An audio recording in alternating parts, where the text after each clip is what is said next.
Welcome back, everybody, to the Dusty Bender Podcast. I am one of your hosts, Chance Watson. With you, as always, Taylor Wells. Episode 111 coming at you, folks, today. And boy, Taylor, this is our post-mortem on the Seattle Kraken, a day that we thought and hoped would never come, but here we are.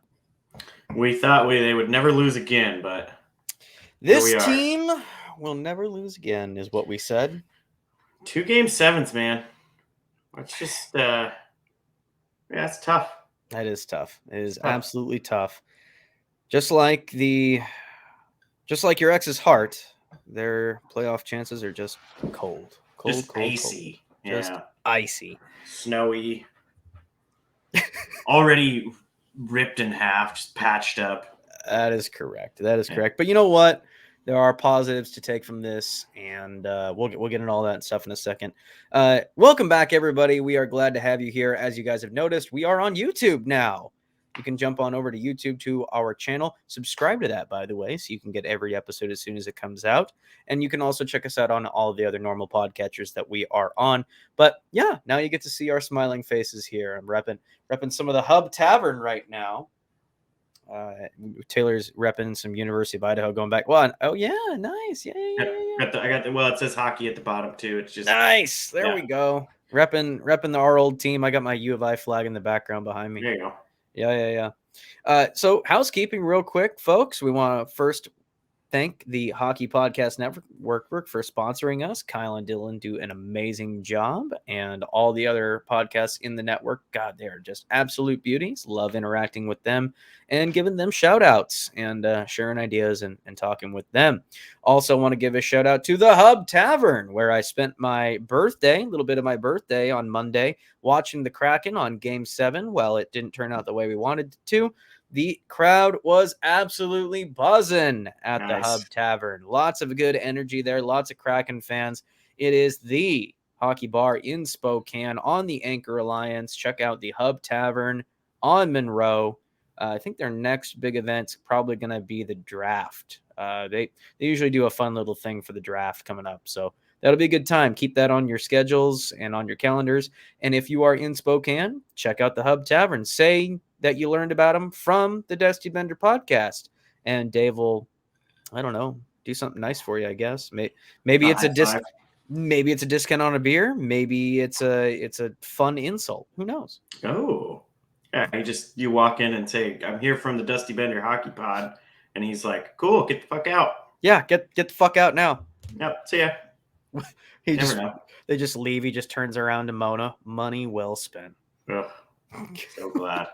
So, that's the only reason he supports the podcast. Just brings in more people to insult. I love it. Yeah, it's perfect. That's a pretty good business venture. I like this. I like his style. Man, if I had disposable unlimited income, I would never make money because I wouldn't invest it. I would just be petty and make jokes on a large scale that make no sense. Yeah. I mean, what else are you supposed to do with a large sum of money? Well, people like invest it or go on ventures and shit like that. Like people would be like, "Oh, look at that hillside. That'd be a great place for a ski resort." And I'd be like, "What if we I don't really like this town. What if we just put a giant middle finger up there?" What are they going to do about it? Nothing. I can't. Somebody going to climb up there and take it down? Right. God damn it. But yeah, and then also longtime listener of the show, longtime supporter of the show, Fire Chief John Miller, supporting the show once again. Pretty quiet on his Nashville Predators front. I haven't heard much news about them recently. Yeah, and rightfully so. Not too much going on in the world of Nashville, I guess. I guess not. But he's still a beauty. He's still awesome. He is. Once again, check the batteries in your smoke detectors. Make sure your fire extinguishers are not extinguished. That you can't extinguish fire extinguishers. I've been sipping off of this. This is a fine vintage of Kirkland brand pre-mixed margarita. Ooh. Oh, nice. Yeah, that sounds like heartburn, dude. Woo! This is some good stuff right here. Yeah. No shout out. They don't sponsor us, at least not yet anyway. So yeah, I just got some coconut rum with a little bit of mango stuff in there. Boy, we really do switch it up, don't we? Yeah, I mean, it's just literally whatever's in my household. Very accurate. If it Yeah. wasn't this, it would be something else that's sitting above my oven right now. Sure. Yeah, that Sure. definitely makes sense. But yeah, check if your fire extinguishers have expired. And in the summer months, make sure to drink plenty of water. Don't get heat stroke. Ooh, that's a good one. I've been drinking. I've been trying to do 4 hydro flasks a day, which is a fucking nightmare because I pee every other 30 minutes. So I got one of those. I think we talked about it on the show before. In fact, I think I talked about it. Yeah, I definitely talked about it. We got one of those plastic Kraken bottles Mm. from the first game. We went. The girlfriend and I went to the first game of the season, and we got Kraken water bottles, and it's. I think it's got like 32 ounces of water in it. And I try to Damn. I try to bare minimum at least drink one of those a day. Try to do 2, but that's I hate Water's having to. disgusting. Well, I hate having to pee every fucking 20 Well, minutes. that too. Yeah. Eventually, I'm just hoping like the massive amounts of water that I'm drinking during the day just like start expanding my bladder, so I don't have Right. to pee as much. But I don't know. Think as we get older, which I'm officially old now. You are. As of Monday, I'm now 30. So Good how is God. it being old? You've been older longer than I have. Yeah, I just find a new like I've been injuring myself sleeping lately. Okay. Okay. So that's honestly where this hip issue originated is I turned over one night in bed and must have, you know, I don't even fucking want to try to guess, but yeah. So I just find new injuries on a daily basis. That's fun. All right. Yeah. Well, can't wait to do that. I did celebrate like I started on my birthday with heartburn, so I felt like that was a Yeah, good there you go. that was a good 30th. It kicked it off with some heartburn. I had to go to my boss and be like, "Hey, do we have any Tums?" Which is like the Dude. most 30-year-old thing to say. I literally we'll have a party at our house now and I bring out the Costco size of Tums because all of our friends are over 30. So it's just inevitable that somebody's going to get some sort of stomach ache. So When we were in college, it's random drugs and pills, and now it's sure. like take this colorful thing. Ooh, is that Molly? No, no, it's No, Tums. just pretend it is. Yeah. Yeah, sure. Yeah. It's You like like acid, but you it's like for that your Tums? I've stomach. also got some Flintstone vitamins I can Hmm. send your way. Oh, yeah. There you go. Got some child aspirin. God, I swear, most of those new energy drinks. So, like, we had obviously got Red Bull and Monster, the shit that like definitely gave you energy, but was going to give you cancer. Mhm. Um, Now, like the new wave of energy drinks is like, oh, it's got B vitamins in it, and I swear, every single B vitamin energy drink tastes like Flintstone vitamins. Probably. At least that's how they taste to me. I don't know. I try not to drink energy drinks because I just Me like to too. be tired all the time. Yeah, So, I do suck down a decent amount of coffee. yeah. At least 2 cups a day. I should probably cut back on that. Yeah. Oh, well. Isn't it good for you? Isn't it good for your heart or something? Yeah. It just gets it racing. It's great. It's a So I get workout, right? If you don't use it, you lose it. that's right. So I get my sweat on is just increasing my heart rate through coffee and Zen. Right. Yeah, it just really works for me. Oh shit. Shedding the weight. Yeah, that's pretty good. All right. Without further ado, I think it's time that we jump into it.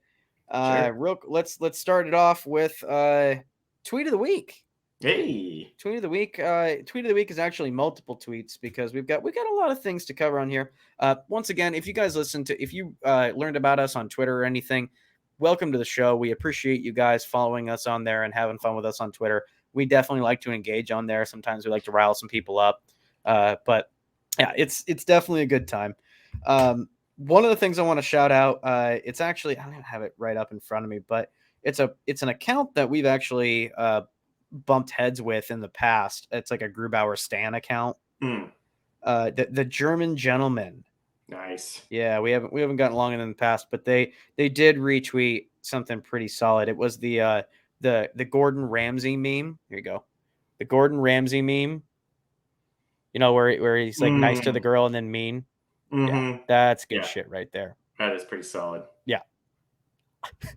That's I could see how pretty Dallas good. fans definitely don't like Minnesota over us. And you know what? It makes sense. Like we didn't start hating Colorado fans until they hurt McCann.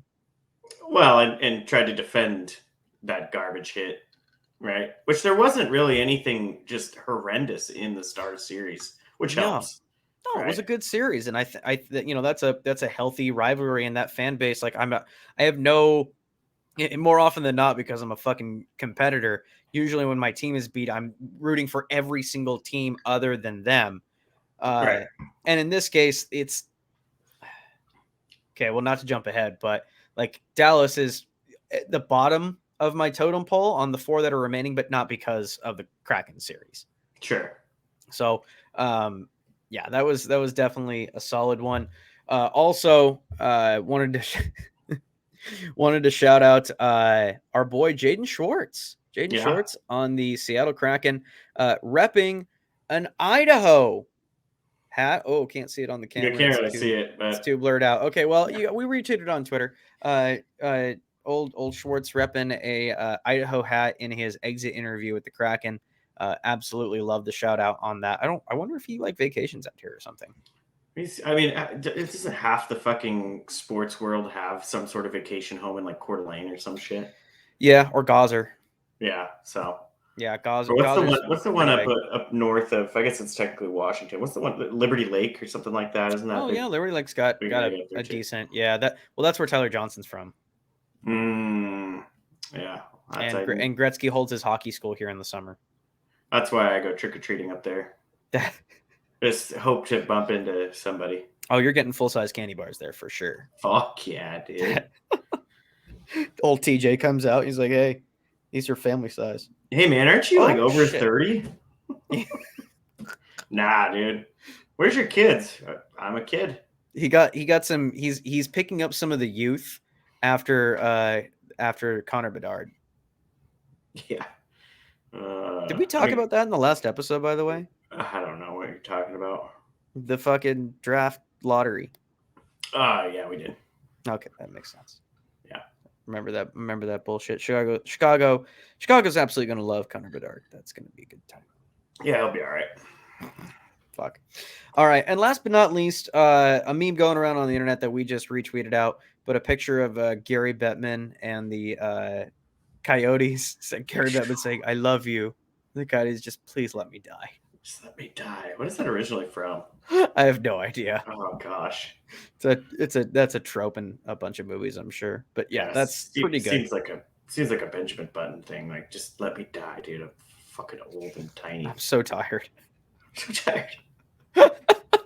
I'm like Shane Doan.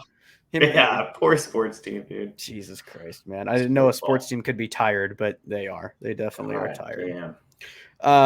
So shout out to all the folks that we retweet. If we ever butt heads with you on Twitter, don't take it personally. We just love to have fun on there. So and if you want to join in on the fun and see the madness that is our Twitter account, please follow us on there. That's DB Hockey Pod. We're also on Facebook, probably not as active on Facebook, but we're there. Dusty Bender Hockey Pod. So check us out on those. Without further ado, let's jump into the post-mortem of the Seattle Kraken. That's I'm going to start just doing my own sound effects. Yeah, I like that. We need to. Well, we could probably get our shit together and finally insert those into the show, but maybe we'll get there. We need that guy from Police Academy that can do all the noises with his mouth. Mm-hmm. That kind of shit. Good shit. Sure, we could throw him in there. Yeah, no problem. All right, so we gave kind of a post-mortem quick hit on Twitter. If you didn't see that, I think I'll lead us off with kind of talking about the Game 7. It seems common nowadays, especially in hockey, that a lot of people that follow their teams afterward, if things don't go their way, which it doesn't go their way for most teams, the mentality is like the other team wasn't good. It was, we didn't play up to the level that we could have. We didn't do X, and because of that, Y didn't happen. Sure. I don't know about you, but I'm not going to take that stance. I watched that Game 7, and look, man, Dallas is the better team. Like, they just are. It's no shot to the Kraken. You know, they played 4 lines deep that game. They tried to roll everything. It just wasn't enough. It was a situation where the Kraken had multiple opportunities. They had multiple. That whole third period, Dallas was like 1-goal lead. Perfect. We're just going to sit on that all game. Yeah. And they did. They were totally okay with it. And the Kraken had multiple possessions, multiple attempts to break out.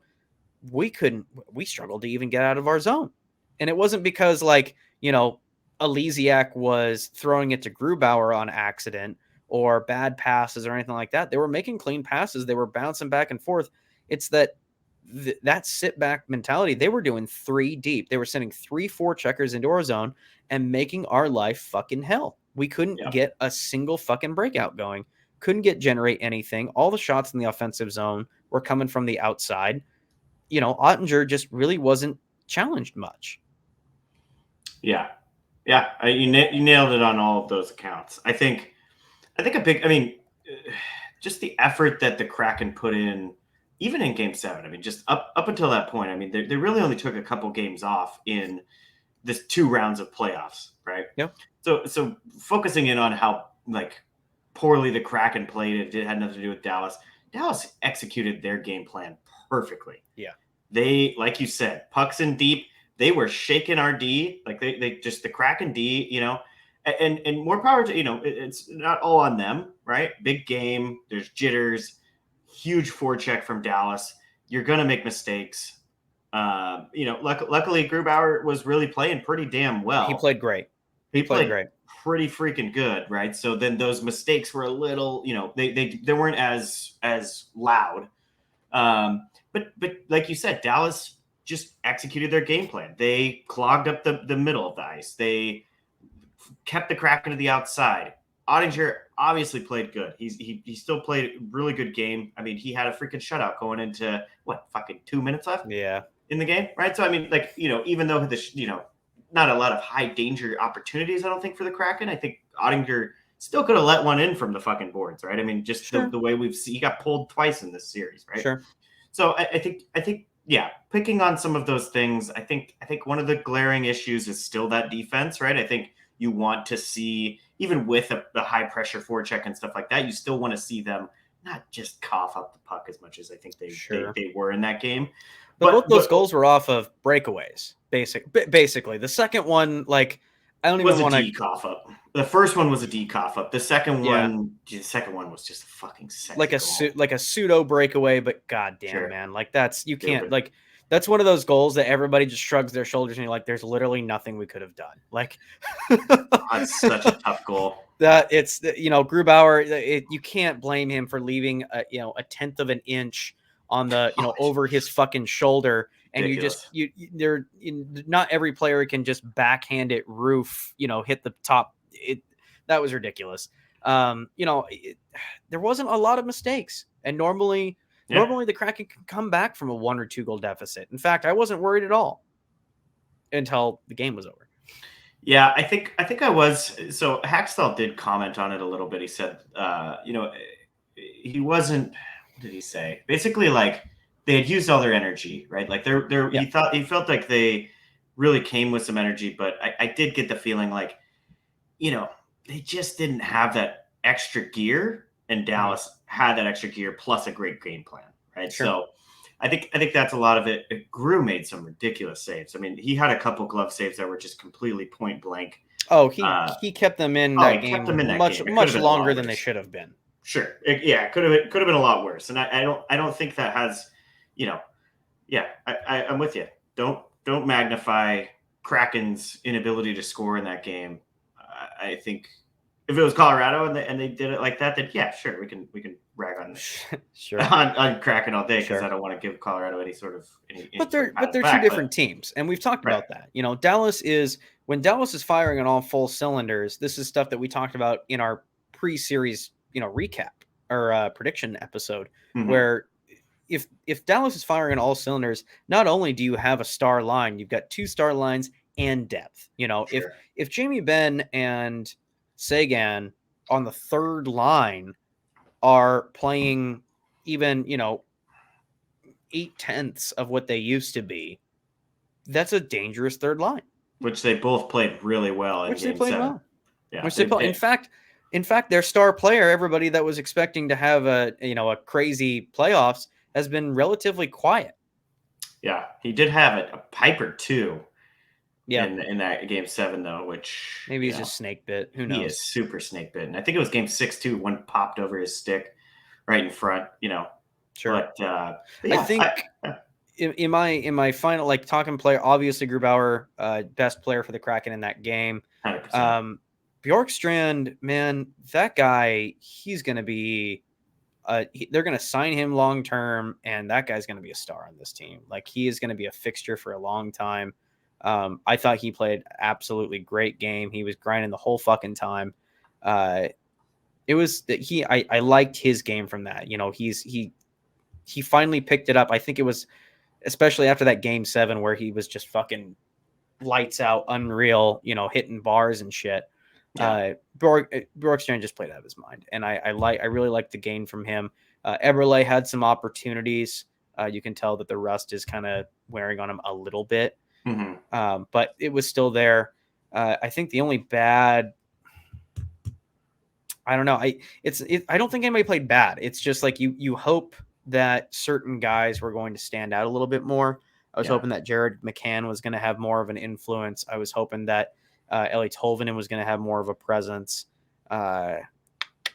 Maybe Schwartz a little bit. For me, it was, and it's just he's just young, man. Yeah. But Yeah. I wanted a little more out of Matty. I mean, he played Yeah. a very good defensive game. I think he played just good defensively in the playoffs in general. Yeah. Just wanted to see. He's just a little more dynamic than I think he was. It's that first playoffs, I think. Right. Yeah. So I wanted to see a little more out of him. I saw a lot of smart plays, but a lot of them were, in his own zone, right, or at the blue line, right, doing a quick little, just showing some poise and things like that, right. So I was hoping for a little more offense out of him, but I think the fact, and here's the thing, right, the more comfortable he gets in the league, that defensive side of his game is just going to be polished, and then he's going to start scoring and just be, and he had a great regular season, right? Yep. So, I mean, it's going to come. I was hoping for maybe a little bit more out of him. I do think Cartier played pretty good, and I think he's got a spot. He's going to be in the camp. mix. He's going to be in the mix for sure. He's got a spot at camp. He needs to, there's a lot of guys that are going to be battling for those couple spots. So fuck, his hockey season's not over. He's playing in the playoffs tonight. Yeah, they sent him back down, right? Him and him and Driga. Daggard, yeah. No, was it Daggard? Whichever one. I don't fucking know. Whichever one. They're back down there. Sounds like they're doing quite well. Yeah. So shout out here to Deep Sea Hockey. They were there covering the press conference, the exit interviews with the players today. You brought up Matty Beniers, and this kind of goes into your point a little bit. Beniers identifies putting on weight and strength and improving skating as areas for continued improvement over the summer. Recognizes the grind of the season, played many more games this year than ever before. Yep. Said he's ready for the summer. Yeah. So it was very much a situation where, like, this was his, trial by fire, very first time out having to deal with such a long season and such a grind. I think it was, you're right, because I think at the end, Matty, I think for a rookie, I think he did fine in the playoffs. Totally. 100%. He didn't look out of place. We'll put it that way. So he handled himself well for the first time there, but he definitely knows that there's going to be room for improvement there. Grubauer talked about how he got into a rhythm this year when he started playing every other day. Credits Jones stepping up in his first half absence. Payne right now is having another home game in front of Kraken fans.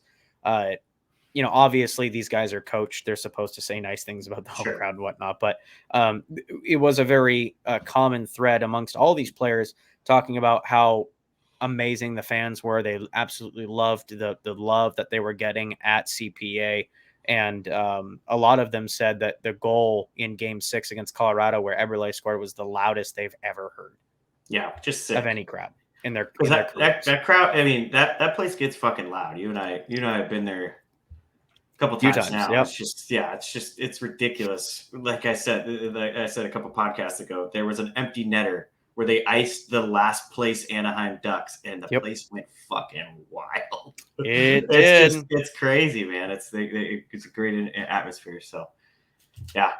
That place is, I mean, all the players couldn't say enough about it. They were very happy with it's, especially Dunn. Dunn's comments were so positive, talking about how they want to. So, quote, From Vince Dunn. Ever since I put on the Seattle Kraken jersey, it's been really special for me. They've given me tremendous opportunity in this organization, and I want nothing but to continue to wear that jersey for many years to come. Yeah, he's going to get a long extension for sure. Yes, sir. I know there's a lot of people kind of talking like, we wanted regular season done. Yep. Man, he still played good. I mean, every time he touched the puck, it just seemed like, okay, there's an opportunity for some offense, right? So I just and no glaring mistakes defensively. So yeah, the guy's going to get paid. He deserves to get paid. And if you're a Kraken fan, you want to see him stick around. So it'll be an interesting one to watch. But I don't. He's not going to. They're gonna get him to the point where he had one really good year this year, right? And so can he do it again, right? So I think his contract's going to kind of speak to that being not necessarily an outlier, but okay, do it again. Maybe we'll give you 5 years at $8 million or something, right? But it'll be interesting to watch him. But yeah, he seemed like he wanted to be here.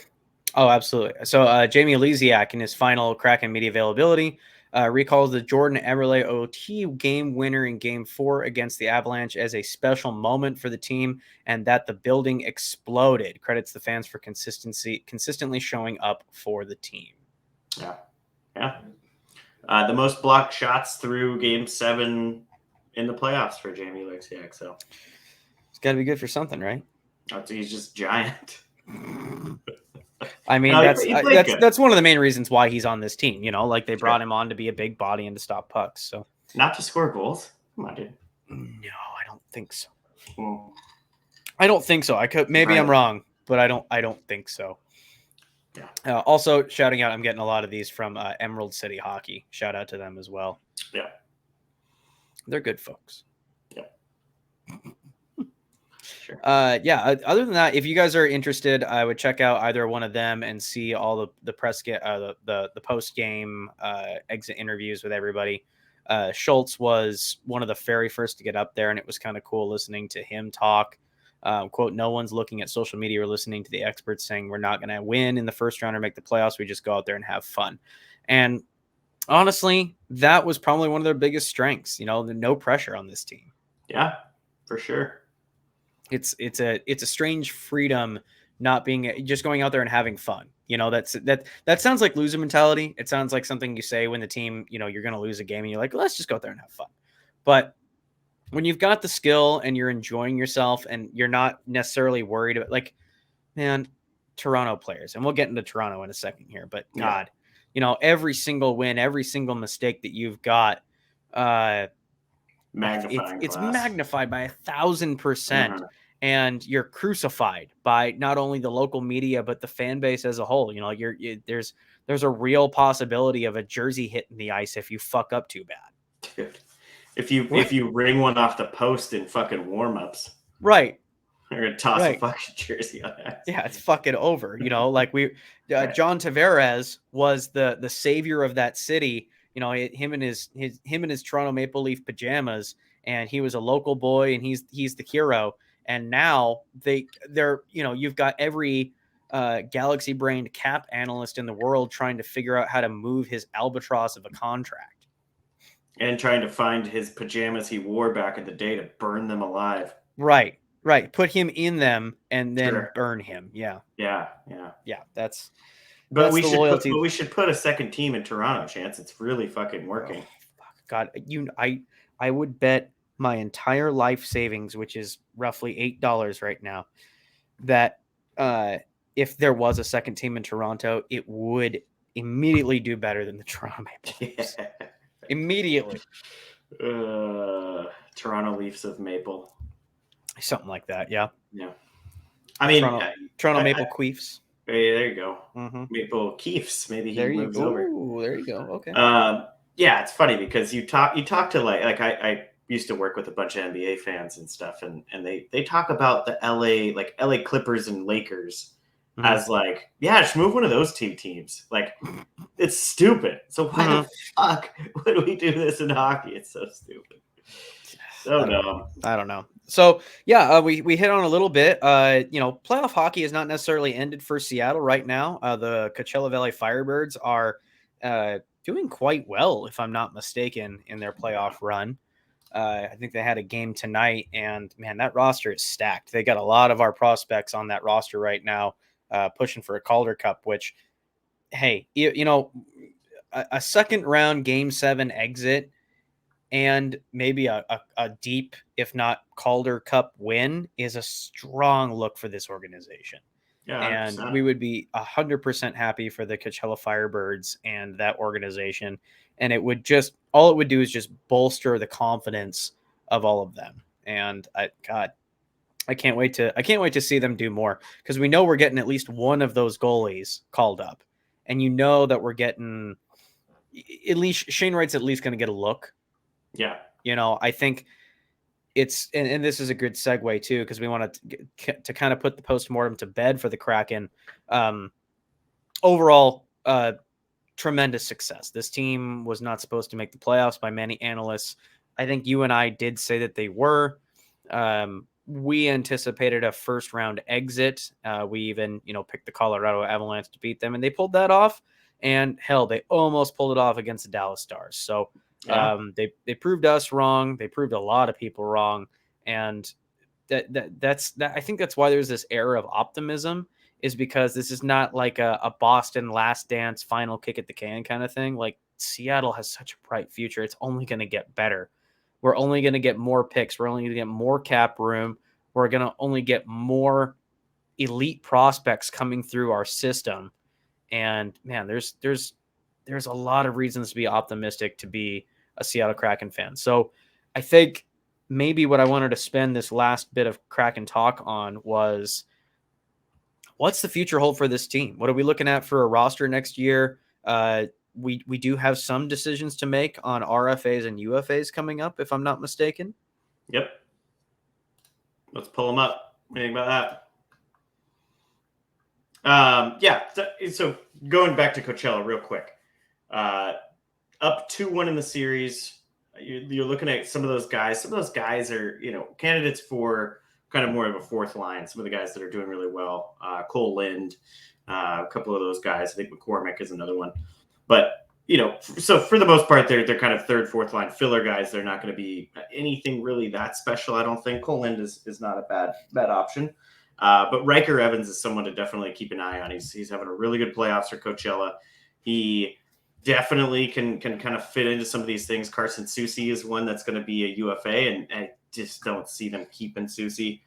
And so, yeah, it'll be interesting to kind of see. But they do have they got some young guys down there, right? So they have kind of that experienced Coachella team, but at the same time, there's plenty of young talent, like you said. Shane Wright, Riker Evans is another one to kind of keep an eye on. And then Cartier, those kind of guys. So Cartier is they're going to be able to save a lot of money on some guys that they're going to pull up that are going to be plug and play players on this roster for a while. It's a good problem to have for Hackstall, but it's the problem is going to be just where are you going to put these guys? Do you put Cartier and Shane Wright on the same line? I don't know. You got some tough choices to make, but thankfully there's not going to be too many hard decisions, I think, coming up, because as we mentioned previously, the UFA pool, the free agency pool this summer is very shallow. When names are swirling like Michael Bunting and that kind of thing as bells of the ball, that there's not really much that you're going to need to be like any pressure to go out and grab. And the Kraken are not a team that I think would be in any sort of sweepstakes for, Connor, a disenfranchised Connor Hellebuck or Mark Scheifele or Kyle Connor, or if you're jumping to Toronto, which, the rumors are out there that team's going to get blown up. The Kraken aren't in any realistic, at least as far as I can see, any realistic scenarios where, they're going to take on an Austin Matthews or a Mitch Marner or a William Nylander. I just don't see that situation happening. So I think it's more about internal, who you're going to keep, who you're going to let go, and who is going to walk so you can bring those key guys up. Right. Yeah. Excuse me. So yeah, just to kind of do a quick little rundown of the UFAs and RFAs for the Kraken. Yep. So unrestricted or Martin Jones on the back end. Let's give our picks as we go through them. Okay. So Martin Jones is gone. Martin Jones is gone for sure. There's too many goalies behind him. Too many. Ready to rock. Yep. Another one, Carson Soucy. I'd like him to stay, but he's gone. Yeah, I think with, just some of the options that they have already signed, right? And then as well as Riker Evans having a nice playoffs, I think he's gone as well. Yep. And then our last, honestly, just the last unrestricted free agent, healthy free agent, I guess.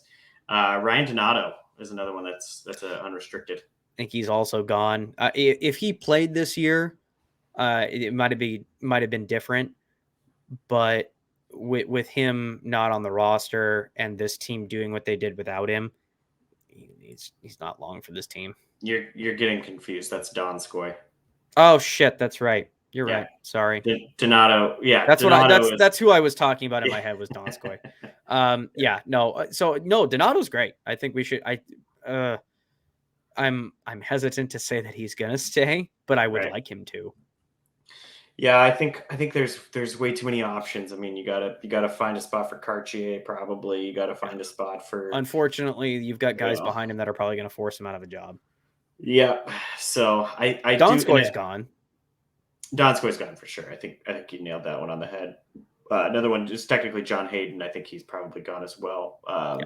I could see them potentially holding on to him, especially if they're looking at maybe not keeping. It's jumping a little bit ahead, but not keeping a Morgan Geekie or a Daniel Sprong and maybe having a little more big body on that fourth line.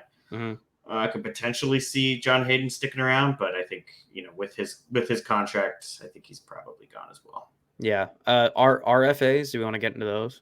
Yeah, we can just touch on them real quick. Morgan Geekie and Daniel Sprong are the two forwards that are RFA'd. What do you think about those two? I think if both of them were willing to stay around for what they're currently getting paid, and the Kraken are okay with that, then there's a chance that both of them still have homes here. Sure. I think if Daniel Sprong wants any sort of raise, he's not going to stick around. And I think he rightfully should request a raise. So Dunn was already talking about wanting a team-friendly deal. So yeah, which could be. I just think Sprong, I think, had like 42, 46 points, something like that. Right, that's a nice season to be at essentially the league minimum, right? It's a 750. It's a tough one to sell to people. Yeah, I agree.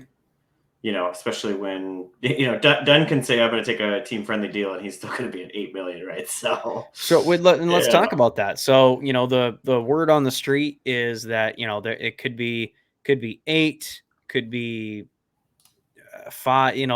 I'm hearing guesstimates anywhere from 5 to 8. I'm thinking that he's probably going to fall. If he's going to be nice, it'll probably be in the 6 to 7 category. Yeah. If he wanted to play hardball with the season he had, he could push for 8.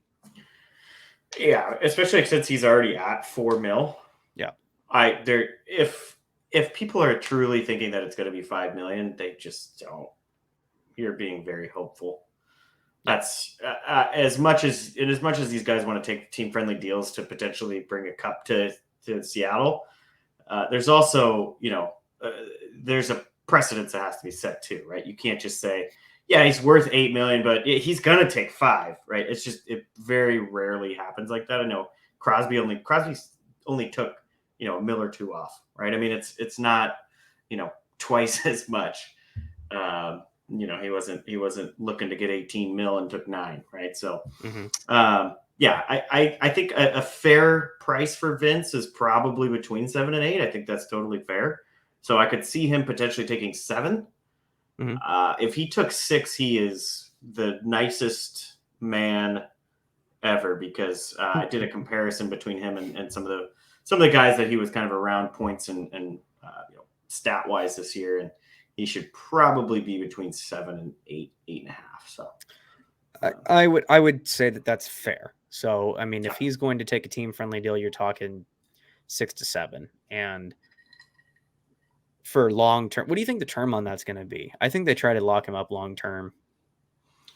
26. For a D, yeah, I could see them going the max.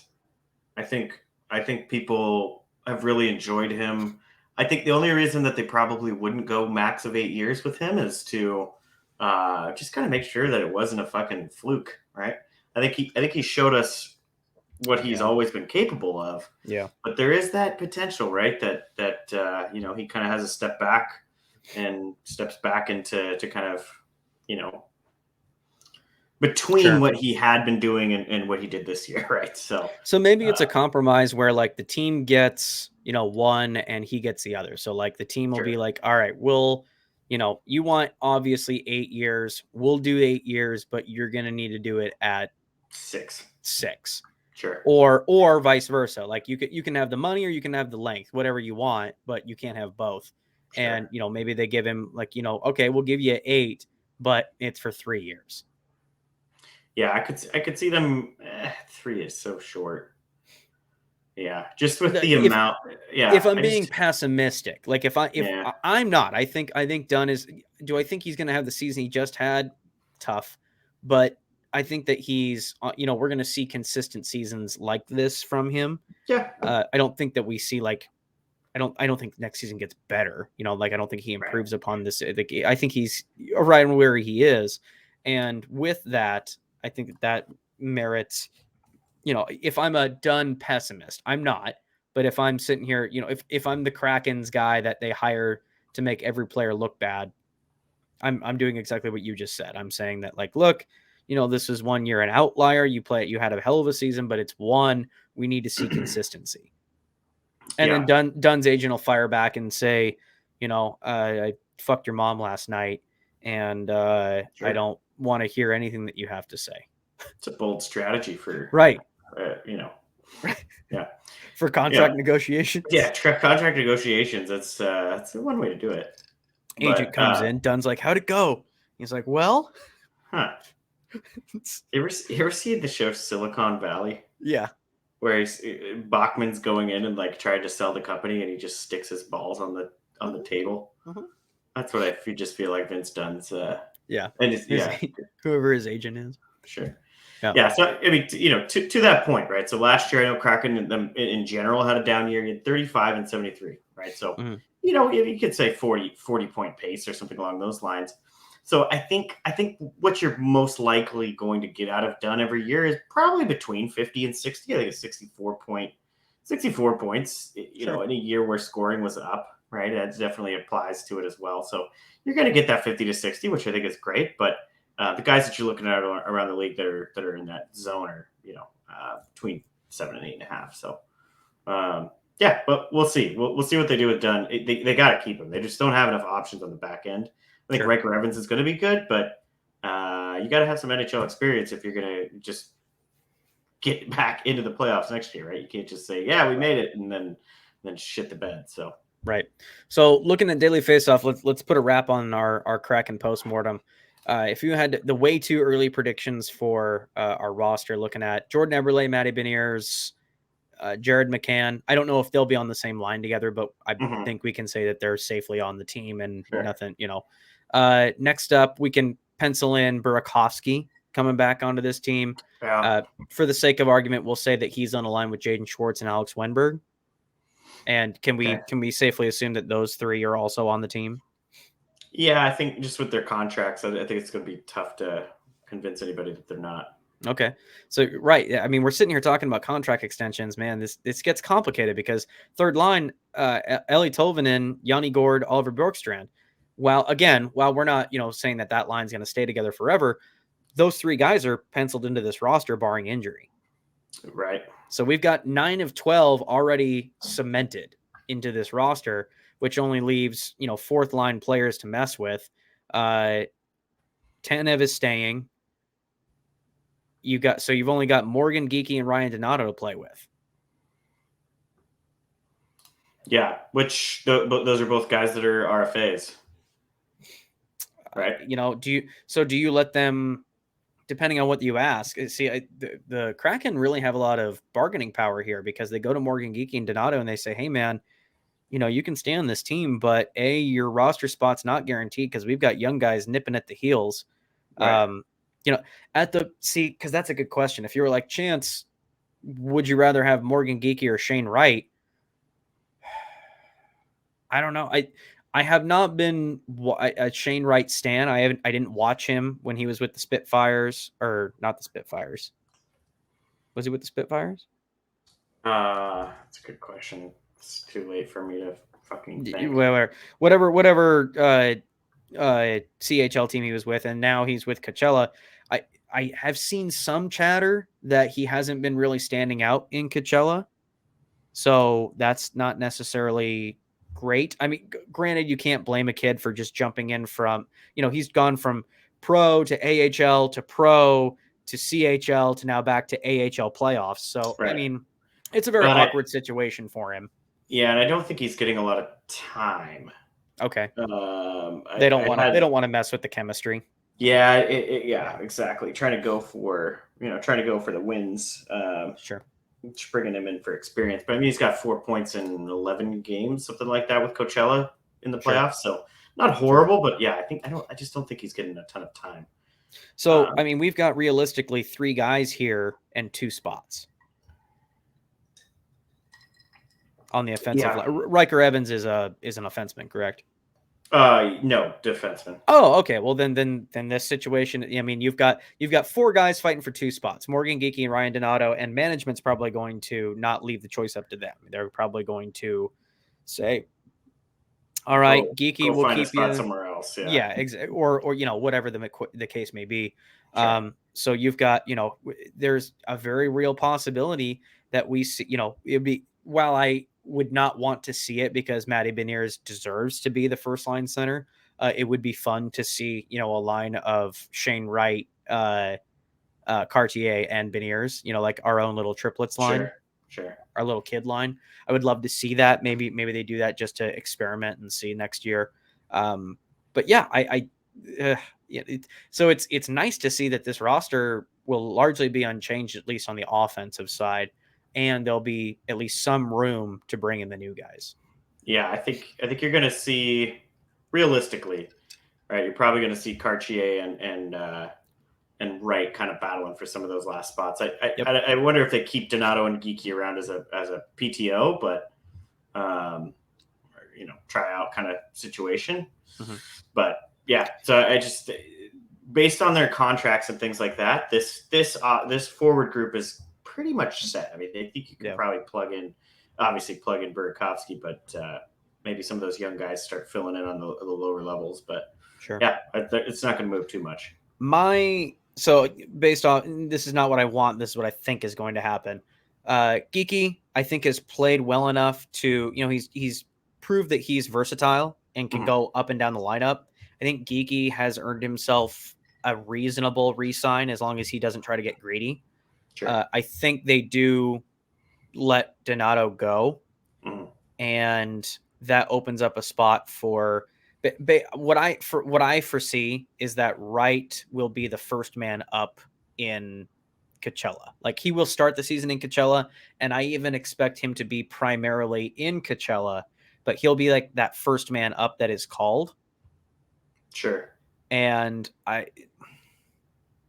could be. It just depends on his training camp, really, for me. Agreed. But I think that, especially the early comment, granted that was a year ago, well, less than a year ago, it was a while ago. You've got Hackstall's comments talking about how he just needs more time to cook, and I think you and I talked about before how probably the best place for him would have been the AHL all year, and this stupid back and forth to the NHL to the CHL was dumb and probably a waste of one of his years of hockey. Sure. But the AHL is probably where he meet. So I wouldn't be surprised if Hackstall wanted to finally do that. If they wanted him to cook in the AHL for a year, become a star in that league, get embedded, and get up to the speed of the game. Whereas Hackstall will probably lean on somebody that he has seen that's proven. I think he's still going to have to prove it. He's not a write-in, but I think Cartier turned a lot of heads. Yeah. I think he's still going to have to prove it, like you said, but the way he played, especially, he did get a nice assignment, right? And I think Sure. that's also something to kind of keep in mind is Burakovsky's going to just fill right back in on that top line. Can Cartier do it on a lower line? But this team isn't like it's not like they threw him on a line with Connor McDavid and Leon Draisaitl. Like, sure, this team famously is 2 second lines and 2 third lines. Sure, so, but he's also getting the opportunity to play on that top line. Yeah, getting more minutes, right? So sure. So it'll be interesting because where else are you going to fill in Burakovsky? He's got to go back on the top line. So has to be. It'll be interesting to kind of see where Cartier falls. But he's got a big body. He throws his body around to play fourth line minutes. Kind of in that Spronger role where he, from the fourth line was still scoring some G notes. So Cartier is, that's definitely an interesting one. I think, unfortunately, as much as I like Donato, I think he's probably gone. Yeah. And then figure it out from there. But forward group, I don't think you need to mess with too much. But having scored 1 goal in Game 7 against Dallas, maybe it is something to take a little extra time. Yep. Defense. What are we looking at here? I think we don't even need to talk about Vince Dunn and Adam Larson. They're happy. They want to sign long-term. They want to be fixtures of this team. Nothing wrong with that at all. Sure. I think we can both agree, and I'll even kind of let you take the lead on defense, but we're probably going to see the most change on the blue line, if there is change. I'd like to see them bring in a top 4 guy. I think you should be definitely looking at the direction of Dmitry Orlov, someone along those lines. I think they have the cap space, so they have the room and things like that. I think that's a guy, great two-way defenseman, which you need, and kind of allows Alexiak to kind of start dropping down as he gets a little older. I think he could drop down into that Carson Soucy spot, or you have the opportunity to see kind of what Evans can bring to an NHL lineup during training camp. So, I think this is definitely the area for them to bring in someone else. Mm-hmm. Definitely. I mean, we were kind of saying this around the trade deadline. This is definitely the spot for them to look towards free agency and things like that. But who knows if they do? They could just go completely internal, and who knows what next season looks like? Maybe they're even better just by bringing Evans up. So. Sure. But I think Soucy's gone. I think they do re-sign Borgen. I think there is some some good feelings about Borgen. I think he played pretty good for most of the year. I don't like him with Alexiak, but it'd be interesting to see him away from him. So I think that's probably a re-sign for them. But I could also see, this is the area they need to shake up. So I could see Soucy and potentially Borgen being gone just based off contract stuff. I do like what I see here. I know that we were hearing some. The word on the street is that this UFA class isn't very interesting, but I'm on Sport Track right now, and I'm looking at UFA defensemen. I don't hate these names. John Klingberg, while he's a shell of his former self, I think he would be a nice addition for the right price. Sure. I wouldn't touch Dumba with a 10-foot pole. Sure. Eric Johnson needs to immediately quit playing hockey. Dmitry Orlov, I love that. I think that would be a fantastic addition. Bringing Ghost on, if Carolina makes a deep run, they probably might re-sign Ghost. Clefbaum in Edmonton joining his buddy Larson down there would not be a terrible idea, in my opinion. Holy fuck, that's a name I haven't heard in forever. Oscar Clefbaum, he's been hurt. He's got injury issues. Yeah, he does. So why bring him on? I don't want him. Fair. Just got a cool name. Some of these other names. Some of these other names don't impress me. They don't impress me much. Damon Severson, don't want him. Dumoulin, don't want him. Old Jake Garnier has not played in a while. He's hurt. God. Old Bones Shattenkirk, could bring him on to. He's got one more year. You think so? Until he dies? Yeah, no, he's just buried in the sand somewhere. Let's see here. What other names are standing out? Ryan Graves, Ian Cole, Travis Hamonic. Graves wouldn't be a bad option. I actually don't mind the Graves one. That brings a little grit to it all too. So how about a Radko Gudas? I mean, he has not played bad in the playoffs. He's just a fucking lumbering goon. But he really is. I don't know. I still think the Kraken need a little bit more nasty. So maybe they bring him in, but I think you can do Perhaps. better than that. Hey, Troy Stetcher's not doing anything. Yeah, there you go. Just There. bring him home. Just Luke bring him to Shen. town. Luke Shen. Well, that's not a terrible one. But I think Oh, you're starting to get into the slow. You're starting to get into the slow guys, right? And I think yeah. like Gudis is showing that he can still play a little bit with those guys, but it's just because they don't want to be on the same fucking ice rink as Yeah. him. So Eric Gustavsson with Toronto. that's not a bad one. The Ducks, they'd be dumb to let the Michael Del Zotto. Dude, no, You you guys are can't have. re-signing him for long term, right? Yeah, you guys can't have MDZ, bro. He's He's a gonna be back on the vital, but he's core. Like he's no, a core player. he's not going anywhere. He's probably wearing the C next year. Mark Stahl is also hitting free agency. Yeah, okay, get that clown out of here. Oh God, yeah. So Yeah. okay, maybe there's not too much on here. There are some names that might fill out our depth that I wouldn't mind seeing. I certainly have not seen anything positive from Menga. I don't think Menga is a future piece of this team. Yeah. No, give me Dmitry Orlov on that second pairing with. I'll take Borgen, or you could throw Schultz up to that second pairing. I don't care. But yeah, I would love a Dmitry Orlov in that system. Oh yeah, absolutely. Yeah, I look at the overall UFAs right now: Patrick Kane, Jonathan Toews, Ryan O'Reilly, Tarasenko, Van Riemsdyk, John Klingberg, Max Pacioretty. God, does anybody want Max Pacioretty in his twice torn Achilles tendon? I thought he was just going to play for the sled hockey team. Dude, he might as well at this point. He's fucking. For him. Yeah, I'm looking at it's. See, the problem is we just don't need there's some decent. Like I look at this, there's no bell of the ball star on UFAs right now, but there's a lot of good names on here. Any team would be happy to have Tyler Bertuzzi. I would take Bertuzzi and Orlov in a heartbeat. Mm-hmm. I don't know who they would replace, but Gustav Nyquist is a solid third liner. Yeah, you don't really need third liners on the Kraken. No, I'm just saying, for value wise. Sure. For fits on the Kraken, there's not much on here. For me. Would Ryan O'Reilly be nice? Sure. But I'm not moving any major pieces to grab him. Well, then you're just blocking guys like Shane Wright and Cartier and shit, right? So yeah, if I'm Hackstall right now, I'm looking at UFAs on the blue line, and maybe some, I hear there's a guy in Toronto in a blue sweater that on their blue line that might be available. Who? Sounds like O'Reilly, but not. Oh, there's no way they're moving Morgan Riley. You don't think so? No. What are they just gonna have a shitty D again? Apparently they're okay with it. So God damn, dude, there's no way. No, they've got hope in Matt Murray. So yeah, they have hope in Rasmus Sandin. Oh wait, they fucking traded him.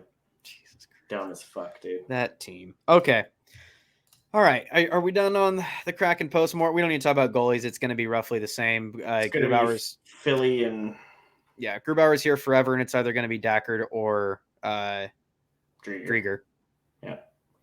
That's barring some crazy switch where the GM of the Winnipeg Jets suffers a head injury and the only number on his caller ID is Hackstall, and Hackstall's like, dude, Grubauer played his lights out in the freaking playoffs, so yeah, how about just 1-for-1? Hellebuck for Gru. Done. He's a playoff performer. Done. It's over. Fucking A. Holy shit. Yeah, so that'd be pretty good. All right. Anything else on the Kraken postmortem? No, excited for next year. I think it was kind of cool to see some of the fans who just started we've been watching hockey and playing hockey for our entire lives, but it was kind of fun to see some of the guys and gals that just got on with hockey recently, right? And it's like feeling that feeling in your gut where you lose game 7 and it's just fucking, you feel like shit for a couple days, and you want hockey to be back. Like you can't even watch Vegas versus Dallas because you're like, well, fuck, it should be the Kraken, Right. So it's really, really cool. It was a good season. You didn't want the dream to end. You didn't want the dream to end. I think it's a great way of looking at it. So really, really cool to kind of see some of that stuff just coming out. I think it was great. So A yeah, lot of good that season was overall. most of them, other than Maddie, were saying that they wish the season started tomorrow. Yeah, Maddie's like, Like they, dude, I'm fucking tired. yeah, Maddie's tired, but everybody else was excited. They want the season to just start tomorrow and pick up where they Right. left off. Gru They for don't. sure does. Oh Gru is God, like, dude, the way that I'm let's playing right now, let's hope. Like I let's just really roll hope through. that he has found his groove and he's back. Like I hope that it's a situation where maybe the first year he was fighting an injury, and then finally at the beginning of the second season he's like, "Fuck it, I'm gonna take care of it." And now he's back. I'm hoping that's the case. I really do. I want Philip Gruber. We've been critical of the man, rightfully so. I'm not gonna waver on that. When he plays bad, we're gonna call him on it. But Sure. we hope that he plays good. And so far in these playoffs, he did. And I He hope that did. that continues. Sure did. Hope that that continues. All right. Well, Taylor, I don't know if you know this, but shit's getting expensive out there. Sure is. Right now, inflation's at an all-time high. It seems like everything is just costing more money. Coffee, groceries, rent. Rent continues to get more expensive. I've just resigned to myself that I'm never owning a home ever in my life, which is fine. Doesn't seem like a lot of people my age are also going to do the same thing. So to save some money, it seems like everybody is putting their money into dupes. You could say dupes are basically products that are, you could say, generic products. It's like the Western Family or something like that. Most products do the same thing but are priced differently solely based on the brand name. So a good duplicate or a dupe is critical for getting the highest quality at the best price. One dupe you definitely shouldn't sleep on is Raycon wireless earbuds. Raycon is premium audio at the perfect price point so you can listen to what you want when you want without breaking the bank. I just used my Raycon earbuds yesterday at the gym. Love those things. I am that dude that you're kind of worried about at the gym that is just playing music exceptionally too loud. You can hear it and you're like, man, that's loud for me, and that's going directly into his fucking earballs. So I'm that guy at the gym. Raycon's mission is to prove that you shouldn't have to pay an arm and a leg for quality sound and essential smart tech listening features. You can get a pair and a spare and still pay less than you would with some of those other more big name tech brands out there. You know who we're talking about, folks.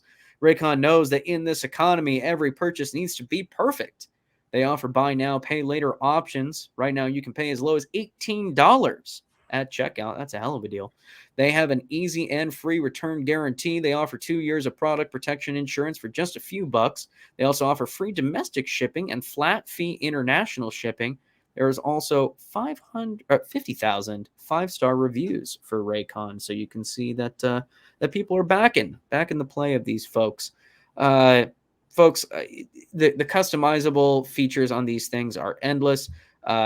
Earbud tap functions, noise isolation, awareness mode, crystal clear call quality when you're taking a call at the gym, water and sweat resistant, handy for when you're at the gym, and 8 hours of playtime. I hate having to charge my earbuds all the time, so that's nice to be able to get some time out of it. If you're looking for Raycons, go to buyraycon.com/THPN today to get 15% off your Raycon order. That's buyraycon.com/THPN for the Hockey Podcast Network. THPN to score 15% off. That's buyraycon.com/THPN. Nice. Yeah, I haven't broke down and bought any yet myself, but just reading the reviews on them, people are just raving on them. Absolutely. So That's well, and it sounds like you're hearing about Raycons everywhere you go and every podcast you listen to. Sure, especially yeah, definitely. Absolutely. Or right on. All right, Chance. We'll go ahead and light the lamp during the hockey playoffs with DraftKings Sportsbook. Right now, new customers can make a $5 bet and score $150 in bonus bets instantly. So with the playoffs going on, we're down to 4 teams. Yep. Plenty of time to put some action on some of this stuff.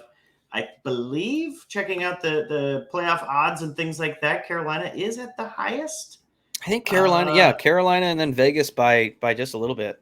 Yeah, so I got based on moneypuck.com. Let me go ahead and just pull that up. How's that sound? What do you got?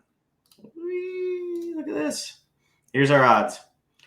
We got some playoffs odds. We got winning the cup is 31.1% for Carolina. It goes down to Florida at 24.1%. So apparently they're thinking it's from the East. Wow. Okay. Winning the cup is 23% to Dallas, and VGK is actually 21.8. That's so crazy. I saw Dom's predictions on Twitter, and they had Vegas pretty high. So yeah, well, I honestly I would agree. I think that's probably makes a little bit more sense. So sure. But yeah, so just looking at some odds and things like that, there's definitely plenty of opportunities to put some action down. So go ahead and download the DraftKings Sportsbook app now and sign up with code THPN. It's in the Hockey Podcast Network. New customers can make a $5 hockey playoff bet and score $150 in bonus bets instantly. That's code THPN only at DraftKings Sportsbook. If you have a gambling problem, call 1-800-GAMBLER in Massachusetts. Call 800-327-5050 or visit gamblinghelpline.emma.org. In New York, call 877-8-HOPENY or text HOPENY to 467-369. In Kansas, call 1-800-522-4700 on behalf of Boot Hill Casino and Resort. 21 plus in most eligible states, but age varies by jurisdiction. Eligibility restrictions apply. See show notes for other details. See DraftKings.com/sportsbook for details and state-specific responsible gambling resources. Remember, folks, if you're winning, it's not a problem. That's right. It's just the way it works. That's definitely true. If you're winning, it's just another source of income, supplemental income right there. Mhm. Or it's good. God, there are psychopaths out there that risk their entire fucking. That's their job, man. They're just pro gamblers. My wife's late grandma was making so much money gambling every month that she actually wasn't getting any of the COVID stipends. She was claiming it. What? She has to. She has to claim it. You have to claim that? I didn't know that. Yeah, something Idaho or something. I don't know how it works, but yeah, she ended up. And maybe she didn't need to. I have no idea how it works, but basically, fucking government, man. They just want to. You die, they're gonna want to tax you. Yeah. She must be hitting too many jackpots where the casino has to like get her name and number and shit. Right, like you get to a point where you have to start reporting the income. Right.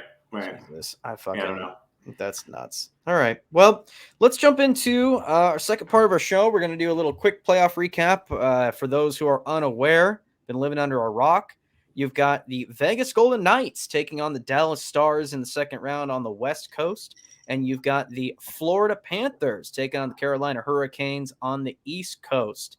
A very interesting Final Four. I don't necessarily know. Oh, the West, I'm sure there's some brackets out there that could have predicted that. But, probably still good, yeah. But the East, man, if you've got Florida versus Carolina in the final, you need to go buy a lottery ticket or jump onto DraftKings because holy fuck, that's an interesting one. Or go see a freaking psychiatrist because you were clearly crazy filling out your fucking bracket with Florida going to the conference finals. That's very true. Let's start in the West now because we've been talking about the Kraken. Dallas taking on Vegas. That Vegas series, Vegas closes out Edmonton in 6. Vegas looks really good right now, man. You're just a better team. Vegas looks really good right now. Aiden Hill is dialed in, and rightfully so. You know, like they've been worried, understandably, because they've had goalie problems in the past and messing with the mojo of that team and whatnot. I think now that they've kind of normalized, they've got a weird conga line for the goal. But now that you've got it, like Aiden Hill never played bad throughout the season. I think that he was, and even when he jumped onto the team, you and I were like, Aiden Hill's a kind of an underrated goalie a little bit. Mm-hmm. Yeah. So definitely. I think the fact that he's playing well, maybe to them is a surprise, but not to you and I. Aiden Hill is probably a very reliable goaltender. And with everybody healthy on Vegas, this is a deep team with some stars. Trivia question for you? Where was Aiden Hill before Vegas? Phoenix. It was. Mm-hmm. Good call. Yeah, no, I think it's really, this series was so interesting to me. I thought it would go to 7. I thought it was chippy enough with the Pietrangelo hack. Obviously, he probably shouldn't have played the rest of the series, to be honest with you. But that should have lit a fire under Edmonton, and Vegas just decided to take the next 2. Yeah.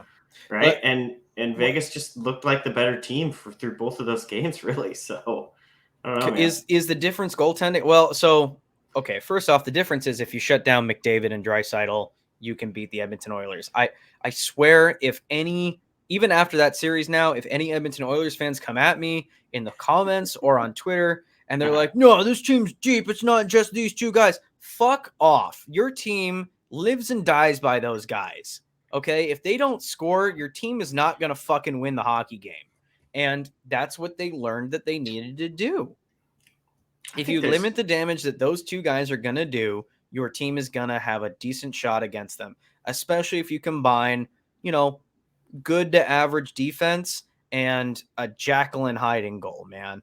The goaltender situation, I'm sorry. Like, I'm not saying that Skinner hasn't had good games. I'm not saying that Jack Campbell hasn't had good games. But those guys, you don't know what goalie's showing up to the game that in any given night. You need somebody with more consistency, and I think that that's probably what Edmonton does in the offseason.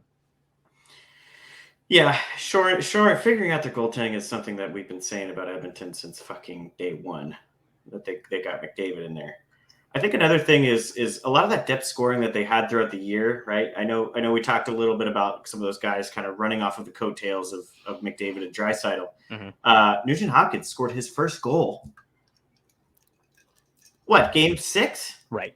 Game 5? Right. That's terrible. Like that's not depth, folks. Like adding a Evander Kane, which is basically just Draisaitl light, is not going to solve all your. Draisaitl. What's that? He's just a goony Draisaitl. Yeah, he's just a goony Draisaitl.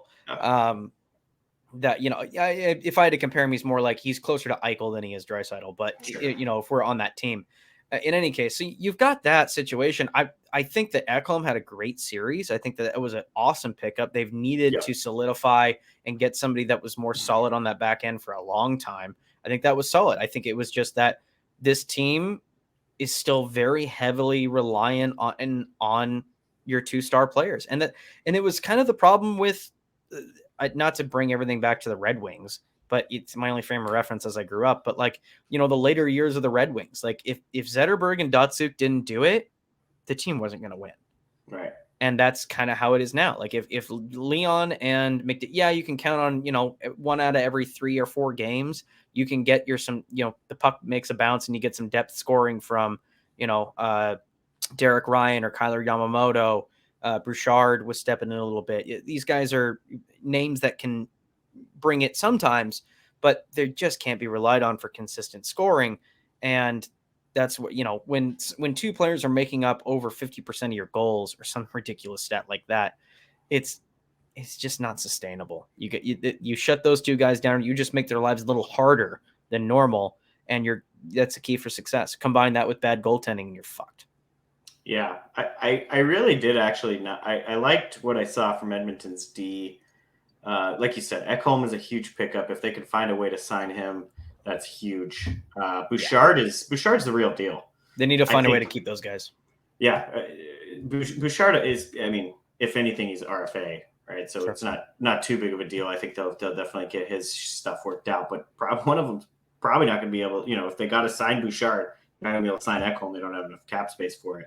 But yeah, I think what Edmonton, what's interesting to me is, I mean, we already talked about the 3 big names, right? So Hyman, Nugent Hopkins, and Kaner, right? You're expecting those 3 to just do a little more, right? You wanted those to do a little bit more, and they just didn't. And that was, a huge piece of that puzzle. Obviously, the goaltending has been a huge thing. I understand where Edmonton fans are coming from, right? Saying, okay, Woodcroft should have played Campbell in that last game. Oh God, we would have won game 6 for sure.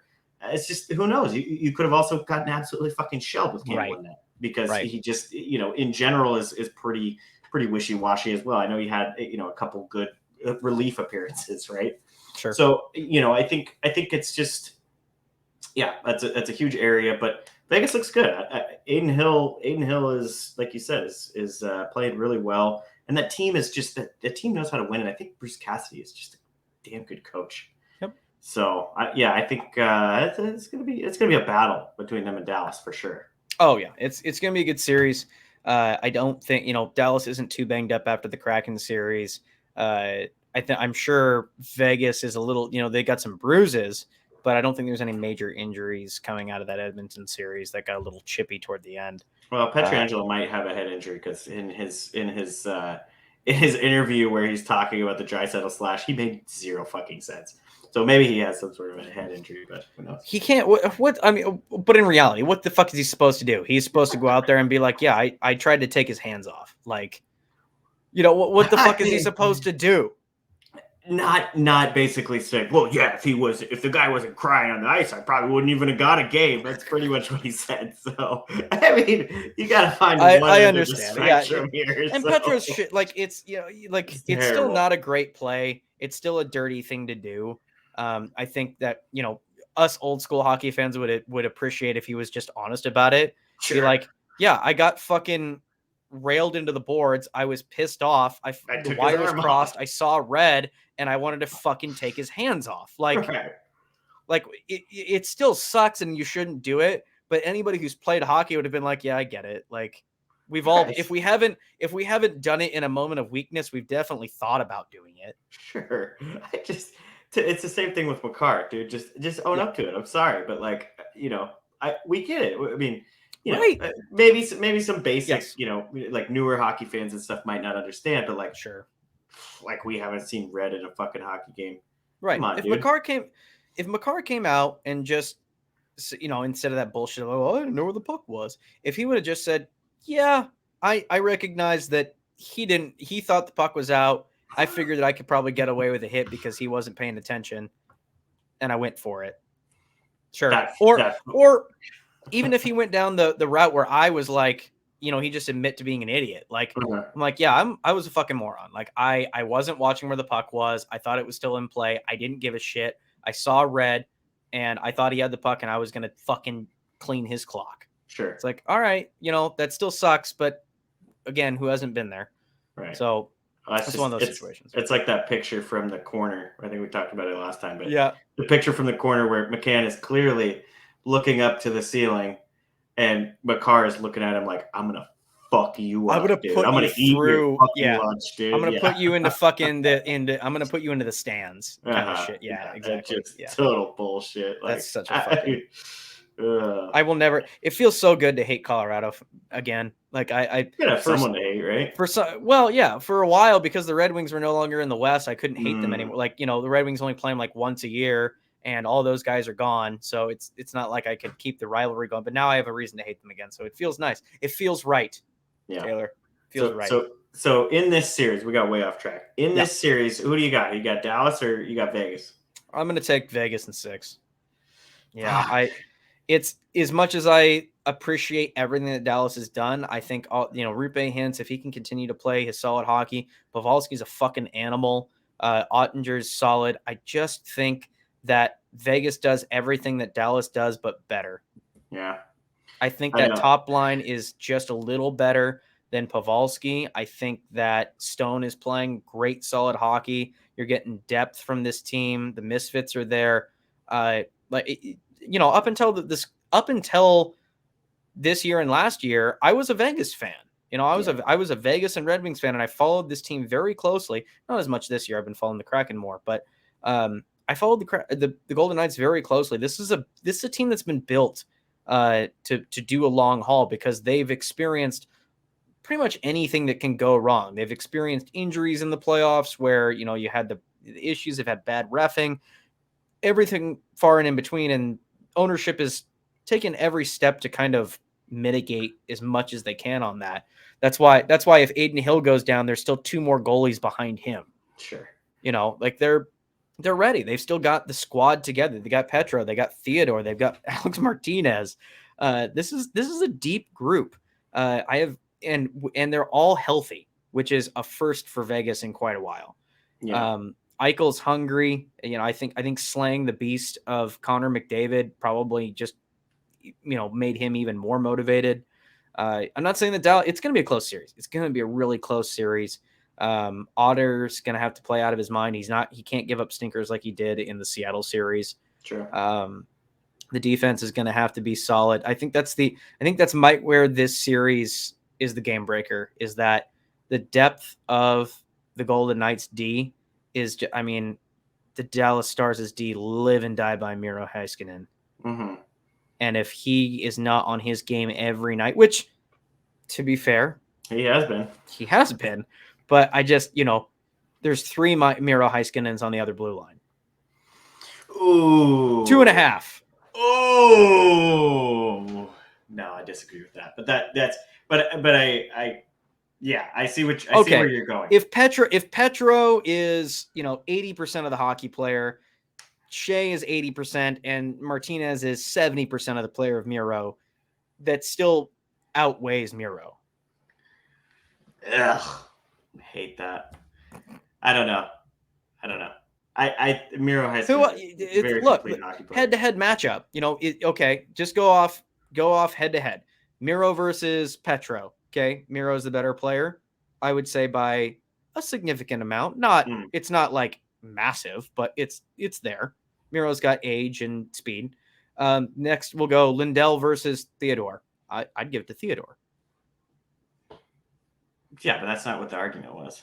Okay, well, my argument is that Vegas's D is deeper than their D, and that's where the battle might be won. Your argument was they got 1 Heiskanen to 3 Heiskanens on Vegas, which they just don't. 3 Heiskanen lights. Sorry, I'll edit that. Okay, thank you.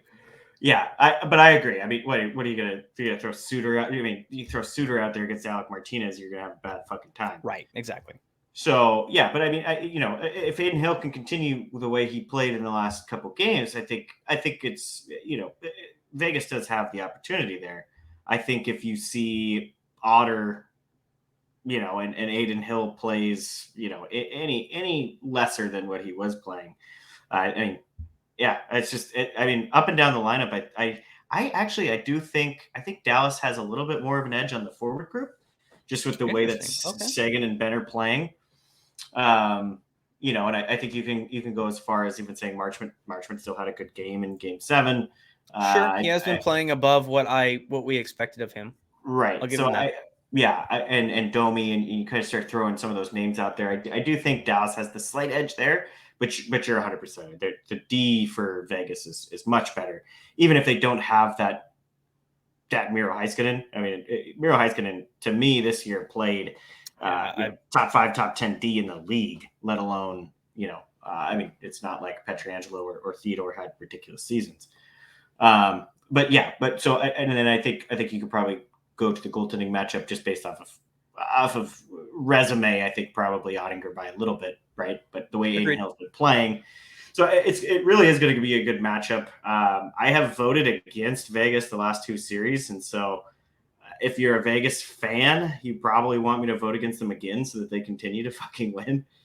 But yeah, I'll take Dallas in 7. I want it to go to 7 really bad. I want those two to just kind of show their depth. And I think, I think that's what makes this series good is, not necessarily blowout to the next game, a blowout the other way to another, blowout like they did against the Kraken, right? They were kind of just dueling blowouts for the first little bit of the series. I'd like to see them kind of, have a good hard fought, 3-2 overtime, fucking 5-4 overtime, right? I want to see them kind of do that instead. But I'll take Dallas in 7 just to say I did. Okay. No, I'm not going to sit here and be like, oh, that's ridiculous. Like that's within the realm of possibility for sure. Mm-hmm. I just do to solidify my point on that. Like the 3, we were talking about 3 defensemen on there. The other 3 I haven't named: Braden McNabb, Nick Hague, and Zach Whitecloud. Those aren't nothing guys. Like those are all reasonable second line defensemen. I think that's a very solid D core that they've got built. You've got 3 arguably first line D men and 3 arguably second line D men, in my opinion. There's just no real weak link on that blue line. I look at the offense, on paper, you look at these names like Keegan Kolzar, Will Carrier, Teddy Bluger, Brett Howden, Ivan Barbashev. On paper, these sound like liabilities. I no longer count Nick Waugh as a liability. I think he's proven to me enough that this guy, he's a gamer. He knows he's not I know a lot of people like to talk bad about this guy, but he's like a solid third line guy. I think of him as like an Eric Holla type. where you can just plug him in anywhere, and this guy's going to play quite well. So, yeah, I like what I'm going to see from Vegas. Dallas and 7 is totally plausible, and honestly, I wouldn't be upset. I think we can talk about that in a second. So, in any case, all right, let's jump over to the East. The unlikely matchup of the Florida Panthers versus the Carolina Hurricanes. Carolina coming into it, just kicking the absolute shit out of the New Jersey Devils. We talked about the last series, and the Florida Panthers, fresh off of a 5-game, a gentleman's sweep of the Toronto Maple Leafs. Gentleman's sweep. I like that. That was oh so lovely. Loved that so much. Toronto. I don't know. To give some credit to Toronto here, I don't think this is it wasn't a reflection necessarily. Again, the Toronto media are the kings of going, well, Florida wasn't that good. We just didn't play that well. Like Austin Matthews didn't show.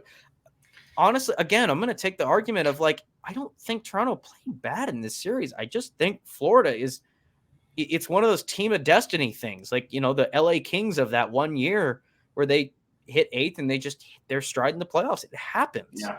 You hit a hot team, you hit a hot goalie, and you're just the unfortunate recipient of it. Yeah.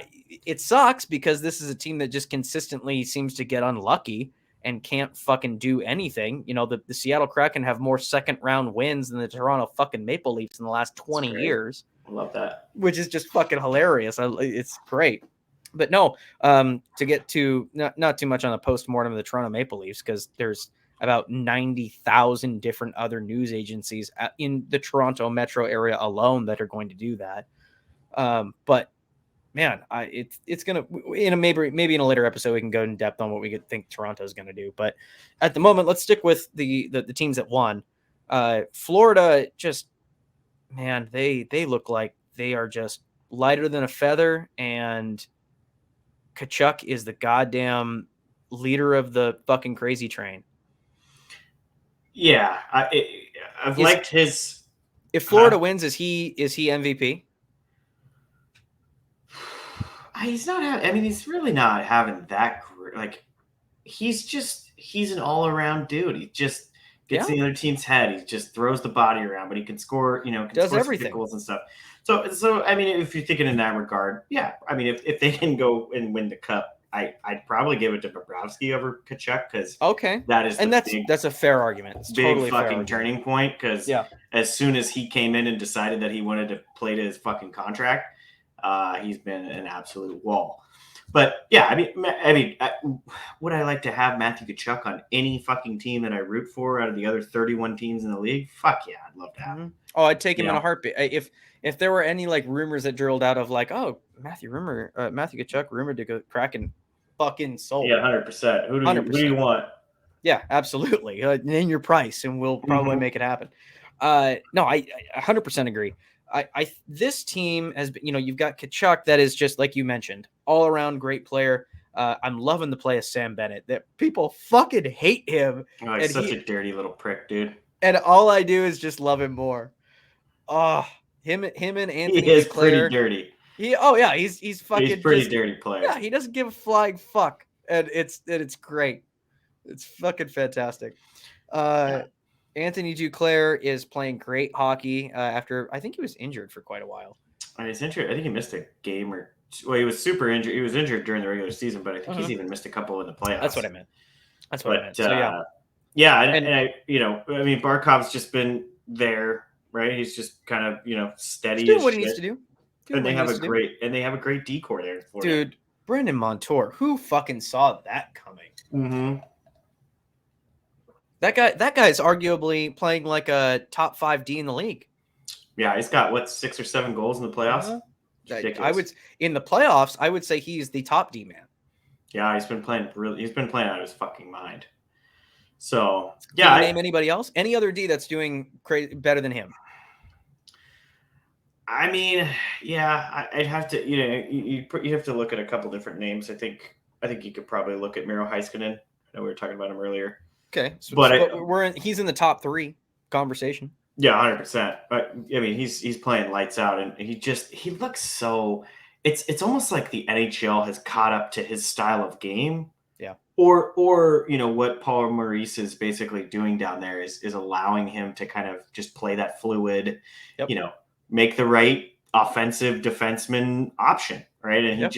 he's thriving in it. So yeah, Brandon Montour has had a great year and a great playoffs. So yeah, that team is very sneaky deep, right? And I think they finally just kind of started to click and get his systems down and get some guys healthy like Duclair and man, Bobrovsky coming in and actually, I think someone was saying like in the playoffs he's like under a 2 goals against or something ridiculous, right? Since he got plugged in that Boston series, it's just stupid. Those are stupid not numbers. Care about regular season. Get me season through the bumpkiss. Get me through playoffs. I play. Get through playoffs. I'm not playing 82 games. That's not going to happen. I won't do it. I weigh 75 pounds soaking wet. Okay. What if maybe his contract just says like he only has to play like 41 games in the regular season as long as he shows up in the playoffs? Knowing him, any other normal goalie would be like, no, I want as many games as possible. Like I hate when I sit any of them. Bob's like, no, I mandate in my contract that I'm only playing. Like I need to have a backup. Like I need somebody to split time with, and then when the playoffs come around, then I'll start playing. Mm-hmm. Brilliant. Fuck, man, it's nuts. So yeah, I am absolutely, and let's let's not disparage Carolina here. They made the Devils look like a fucking might team. Yeah, they did. Like if I'm a Devils fan, like it sucks. You guys had a great run. It was a decent season, obvious improvement. I wouldn't count it as a failure by any means, but Carolina showed the Devils that they've got a long way to go because that was just, they put on a clinic. Like it even the one game where they lost, like it just kind of felt like they felt bad for them. Mm-hmm. Yeah, it's a gentleman's sweep. I like that. I would say call it that. It's so I just, man, that was just an absolute fucking drubbing. And Carolina, it's a masterclass, man. Yeah, it was absolutely, they just put on a clinic. Everybody is on that. Aho is playing great right now. Brett Burns is having a little renaissance of himself. That team is just deep. We've been saying it for a while. We've just been waiting for it to finally awaken. This team is deep. Jordan Martinook, dude. Just say that fucking name 10 times fast. Yeah, he's having a ridiculous playoffs. Unreal. He's a fourth liner, and he's having fucking ridiculous playoffs. Like, it's just the team is so deep. The only thing that concerns me a little bit on that team is goaltending, and it's you get a team that can actually fucking put the puck in the net on like New Jersey, right? You might have an issue, but that team is pretty nasty, and it's going to be a good one over there in the East, man.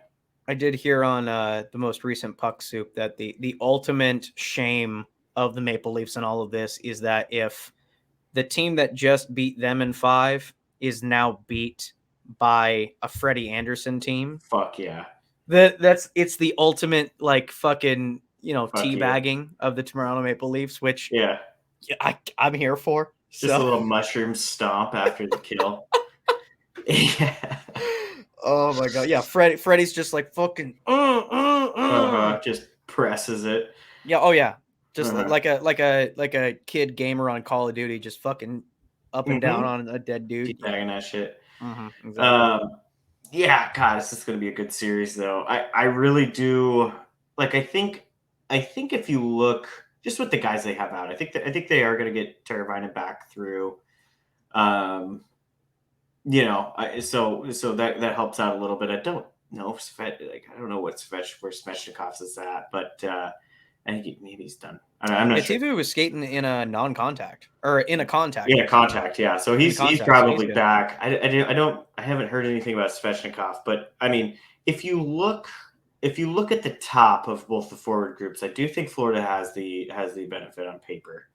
But I think the third and fourth lines for Carolina are stronger, right? So you're going to kind of see. Even Reinhardt's been stepping up, with he's been stepping up with that. God, the depth of Florida's D is sneaky. Mm-hmm. Like we just didn't expect it. We didn't see, Forsling's playing solid. Ekblad is Ekblad. Mark Stahl is playing, why didn't he do this in fucking Detroit? For fucking Mark Stahl. Like, it's just Mark Stahl is not a good player. No, and and he's having a apparently good season he's or doing good just fine. playoffs. But They used to call him Traffic Cone in New York. Like, he was yeah, he's fucking garbage. useless. Yeah, he's not a garbage. good hockey player. There's a reason why Detroit let him go for fucking peanuts. Right. Montour is playing out of his mind. Radko Gudas is rounds out that third That's D pairing. stupid. Mahura is solid. It's Yeah. sneaky. Like, we wouldn't have expected it, but now it is. Yeah. So yeah, it's easy to say on paper, like when you first look at Carolina, they're like, oh well, they got the depth card. I don't know, man. It gets I think their forward group does. I think Florida might be a little more top heavy, but on that D side, man, Agreed. I think it's very, very even, if not Florida's. But Carolina looks good too, man. Like, we've been talking about it. This is nothing new. Slavin, Burns, Brady, and I can never say his name because I'm an idiot. Pecci, Ghost. I don't know who Jalen Chatfield is, but with those other names, you don't need to worry about him. Sure. He played pretty good in Game 5. I was watching that a little bit. Yeah. No, this is also a deep team with a lot of big names. I think you're right. I think the only question mark here is Freddie Anderson. And you know what? The nice thing is with Carolina, they've also done a Vegas maneuver and planned for the worst. They've got Antti Ranta sitting in the wing, and behind him, they've got another guy. That's that Kovenchkov or Peter Petrikov or something like that. Yeah, because he was fucking lights out for like 20 games in the middle of the season. Yeah. So this might be a sneaky battle of the heavyweights kind of thing. Yeah. And maybe there is a good reason that what is it? Money Puck does have the East as the favorites, because I mean, reading that stuff, those teams are pretty stacked. So unless they beat the living shit out of each other, I think the scary part for me is Bobrovsky has 2 Vezinas under his belt. Yeah. Right. If that guy gets hot, like he's been playing so far, and I mean, fuck, they gentlemen sweep the Toronto Maple Leafs, for God's sakes. Man, it's gonna be hard to beat him and vote against them. So, yep, yeah, I agree. But who you got? I'm gonna take my heart and my head. My heart and my head are fighting on this one so bad. Yeah. Like, everything, all the logic tells me to pick Carolina. But this is the Stanley Cup playoffs, and it's not about logic sometimes. Sometimes it's about getting hot and riding the hot hand. And if the hockey gods are on your side and you're just a team of destiny, like I get those St. Louis vibes. I get those LA Kings vibes. I'm getting those vibes from this Florida team, like where it doesn't matter. Like they're in the zone. They're in the groove. They've got the mojo. They're going like, it doesn't matter. Yeah. There's no logic to this. They're just going to be better. Like, they're going to win. It's crazy. It's nuts. So I every fiber of my being wants to say Carolina, but I'm going to say Florida in 7. Oh, I got Florida in 6. And I want the Cinderella, man. This is why Charles Barkley watches fucking hockey over NBA during the NBA playoffs, because this is why you watch sports, man. Yep. Like, this is the crazy shit. Like you said, LA, this is St. Louis. This has got all the fucking storylines.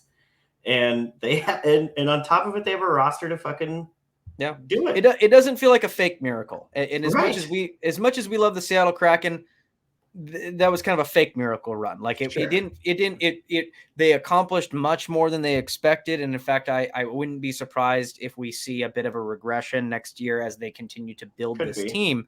But this is not like beating Boston and Toronto that's not a fluke, man.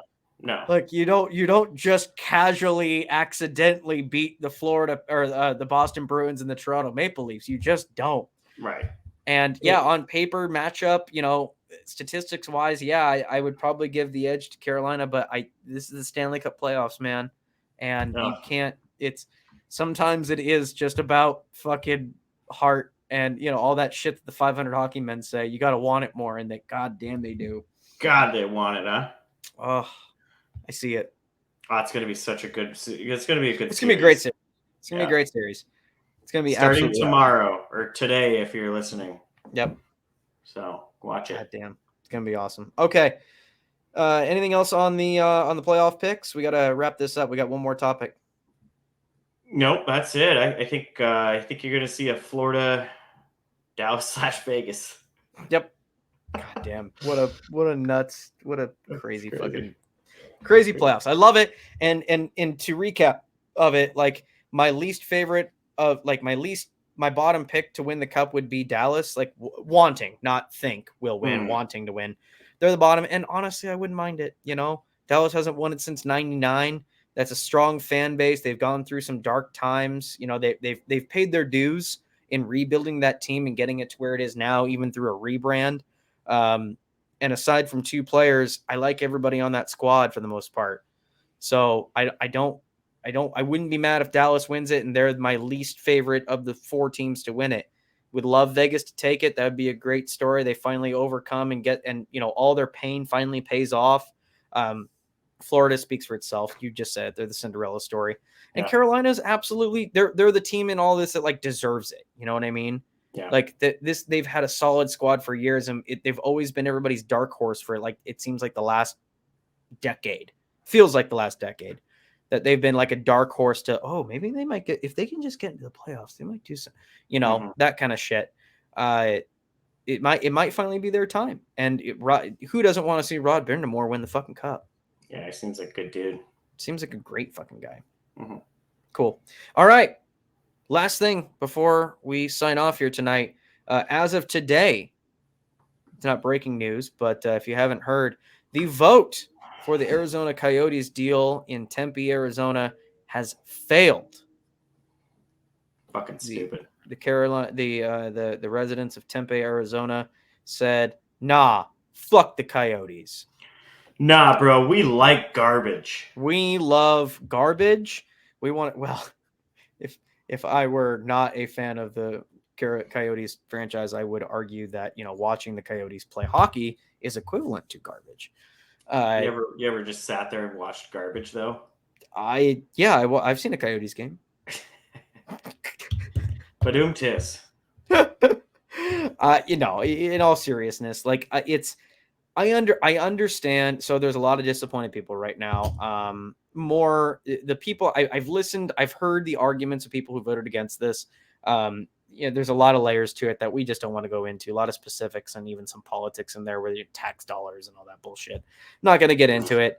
And I think that the argument that pulls on your heartstrings here is not necessarily up for the Coyotes. Everybody, no one's going to sit here and say that the Coyotes are a year or two away from playoffs or anything serious. They're definitely in the midst of a rebuild, and this situation isn't helping. But the Coyotes do have a strong fan base, and they've been responsible for a lot of stuff in the community in the area. And if they go away, all that stuff goes away too. Yeah, it's really unfortunate for the fans. I mean, yeah, if you are somebody that's in Tempe and voted no for this, go fuck yourself. It's just it's bullshit. It's a total bullshit. How much of your tax dollars are going to this? Fucking 6 cents a paycheck? Go fuck yourself. That's bullshit. Right. And majority of these people that voted from just kind of some of the stuff that was coming in, mail-in ballot.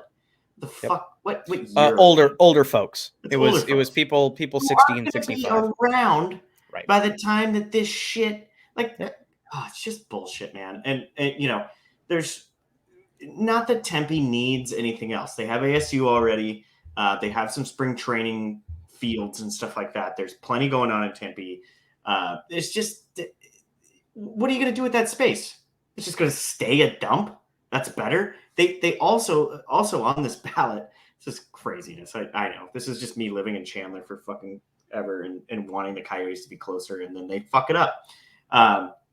There was also something on there about like a park or some shit, like putting in green space, and it's like it would be like a district. It would be like an entertainment district, not just the arena. Right. It's just, to me, it's Chance and Taylor want this.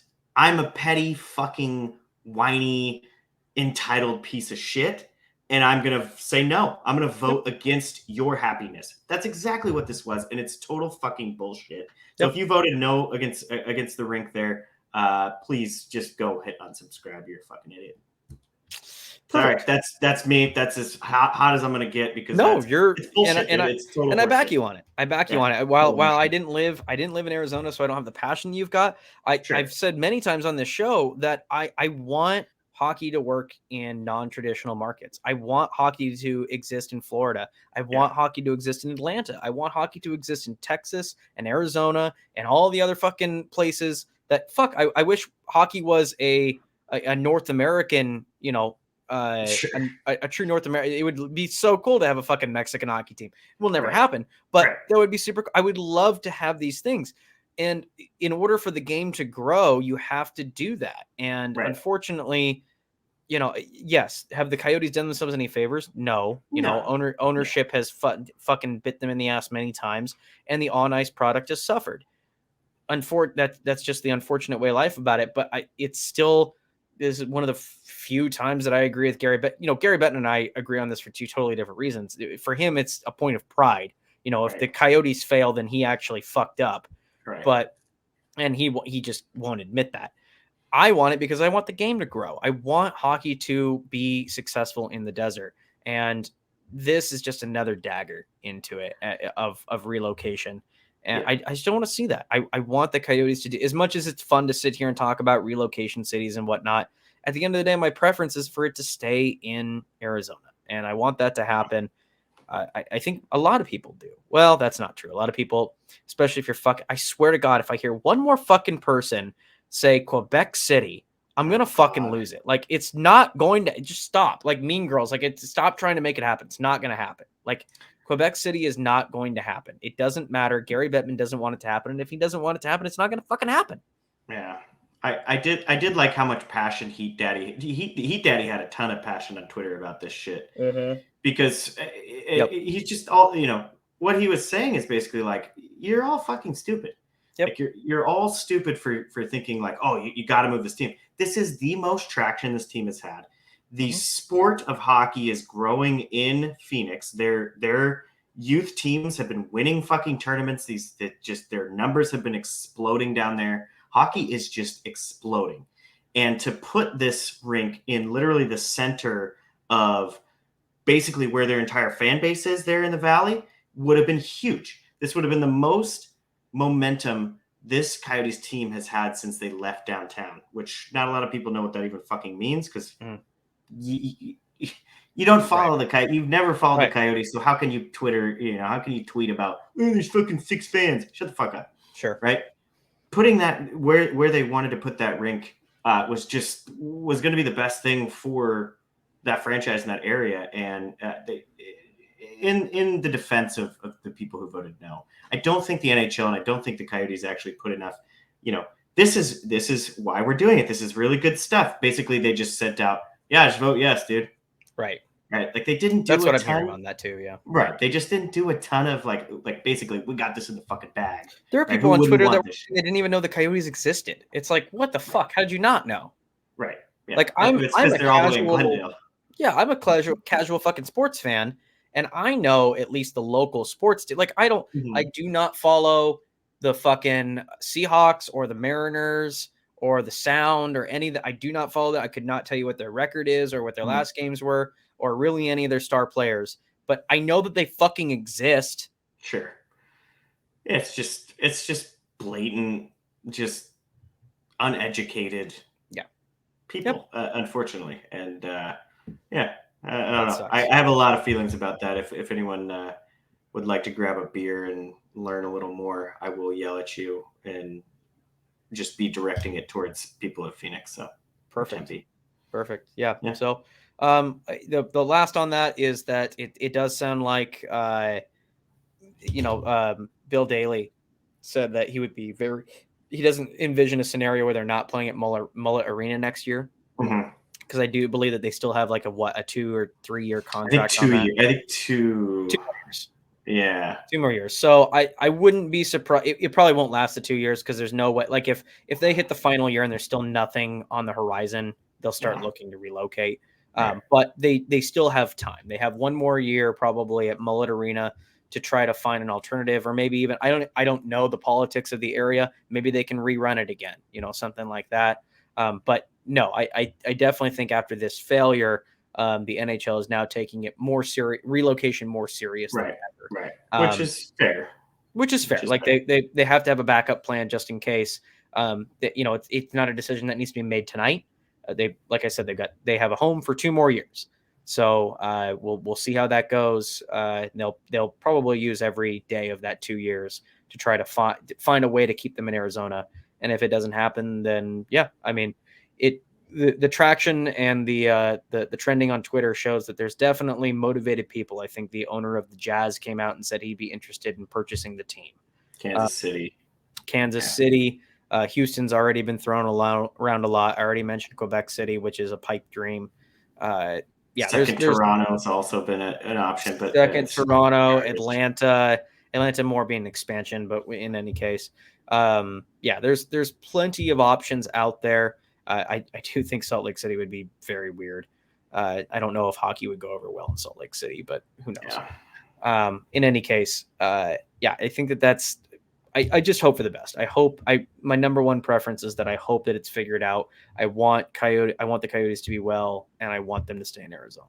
But yeah, it's getting bleaker and bleaker. Yeah, unfortunately, and it sucks because it's been a fun joke up until this point, but now as it gets more and more serious to the point where it just if I'm a player on the Arizona Coyotes, what's my fucking motivation to play well next year? There is none.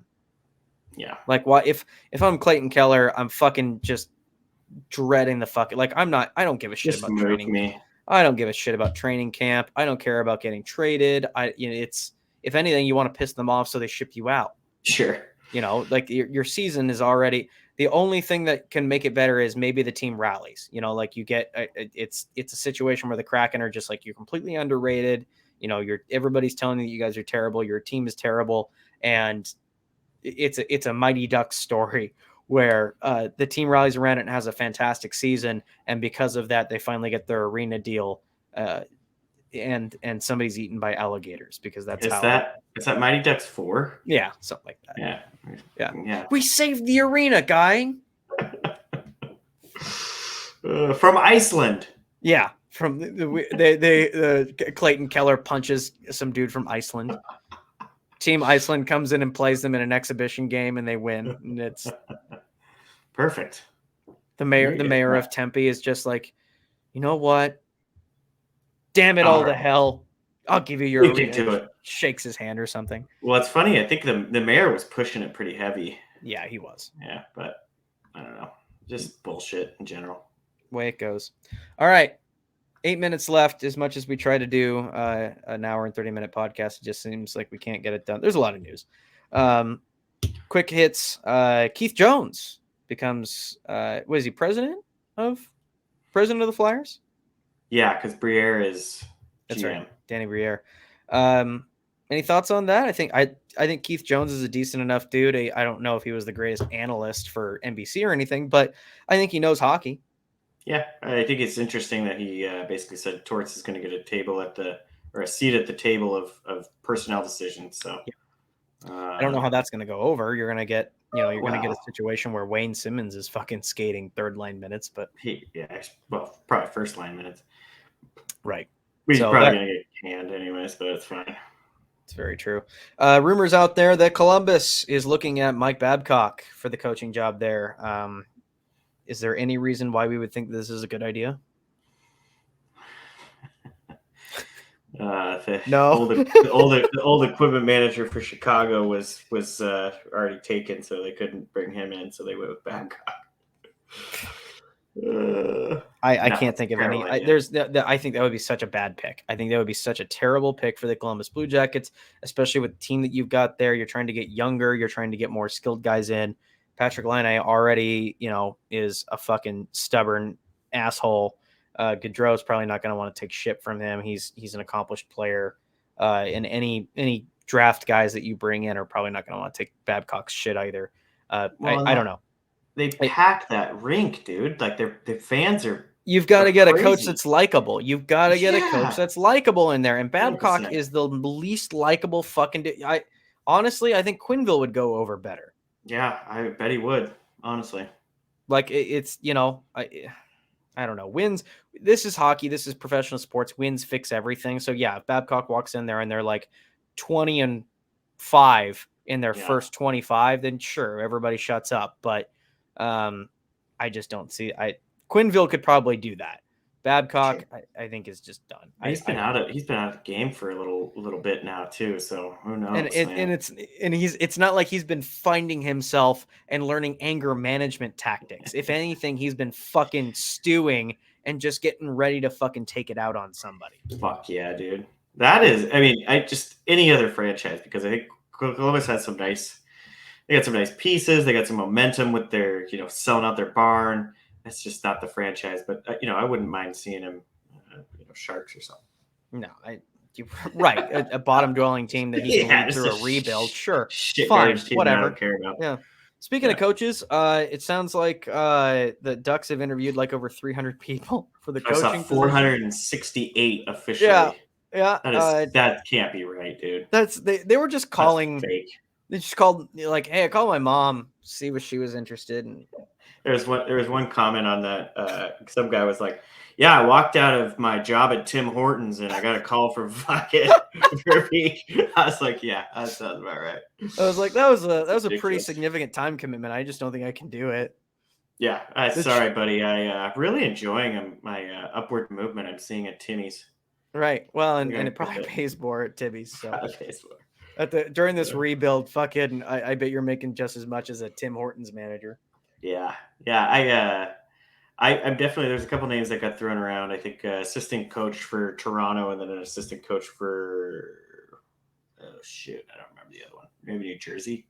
But the name that I like is Andrew Burnett. I think Andrew Burnett is an interesting one. He's the one that had the really good season as an interim with Florida when the Quenneville stuff came out. Basically, that roster was already set, but he had a nice season, and then they obviously didn't have much success in the playoffs. But that's a name to keep an eye out for the Ducks. I truly believe Verbeek's coach of the future is the guy he hired for the AHL. Can't remember his name off the top of my head, but so I think whoever he brings into the NHL team is probably more of a filler unless they really come out and do something in his 2-3 year contract. So it'll be interesting. Yep, I agree. All right, I think that's probably enough for this episode. You got anything else? No, man, I'm good. All right, everybody. Thanks again for listening in. We really appreciate it. We'll be bringing you guys a weekly episode for the remainder of the playoffs, and then once the summer hits, we'll probably jump into every other week just for the summer. Maybe a special, depending on how the weeks work out. We might do a draft episode and that kind of thing, but jump into every other week to hit on the news and all that kind of stuff coming out. But we're excited to have fun with you guys during the summer, maybe hit on some special topics and that kind of thing, and have some fun discussion through the summer. But at the moment, we'll be seeing you guys still every week until the Stanley Cup is awarded, which, God, who knows it's going to be at this point. Thanks again for listening, everybody. We really appreciate it. If you've been watching us on YouTube, please subscribe to us. Let people know that we exist. Share us. Tell people about us. And if you're listening on audio, please subscribe to us on whatever podcatcher you're on: Spotify, Apple Podcasts, whatever your pick of poison is. We're not picky about it, even in the least bit. We appreciate you guys listening in any format that you are in. Once again, shout out to the Hockey Podcast Network, the Hub Tavern, and John Miller for supporting the show and sponsoring us. And the Kraken will be out for revenge one day. That's right, damn it. That's right. All right, everybody. Thanks again, and we'll see you next week.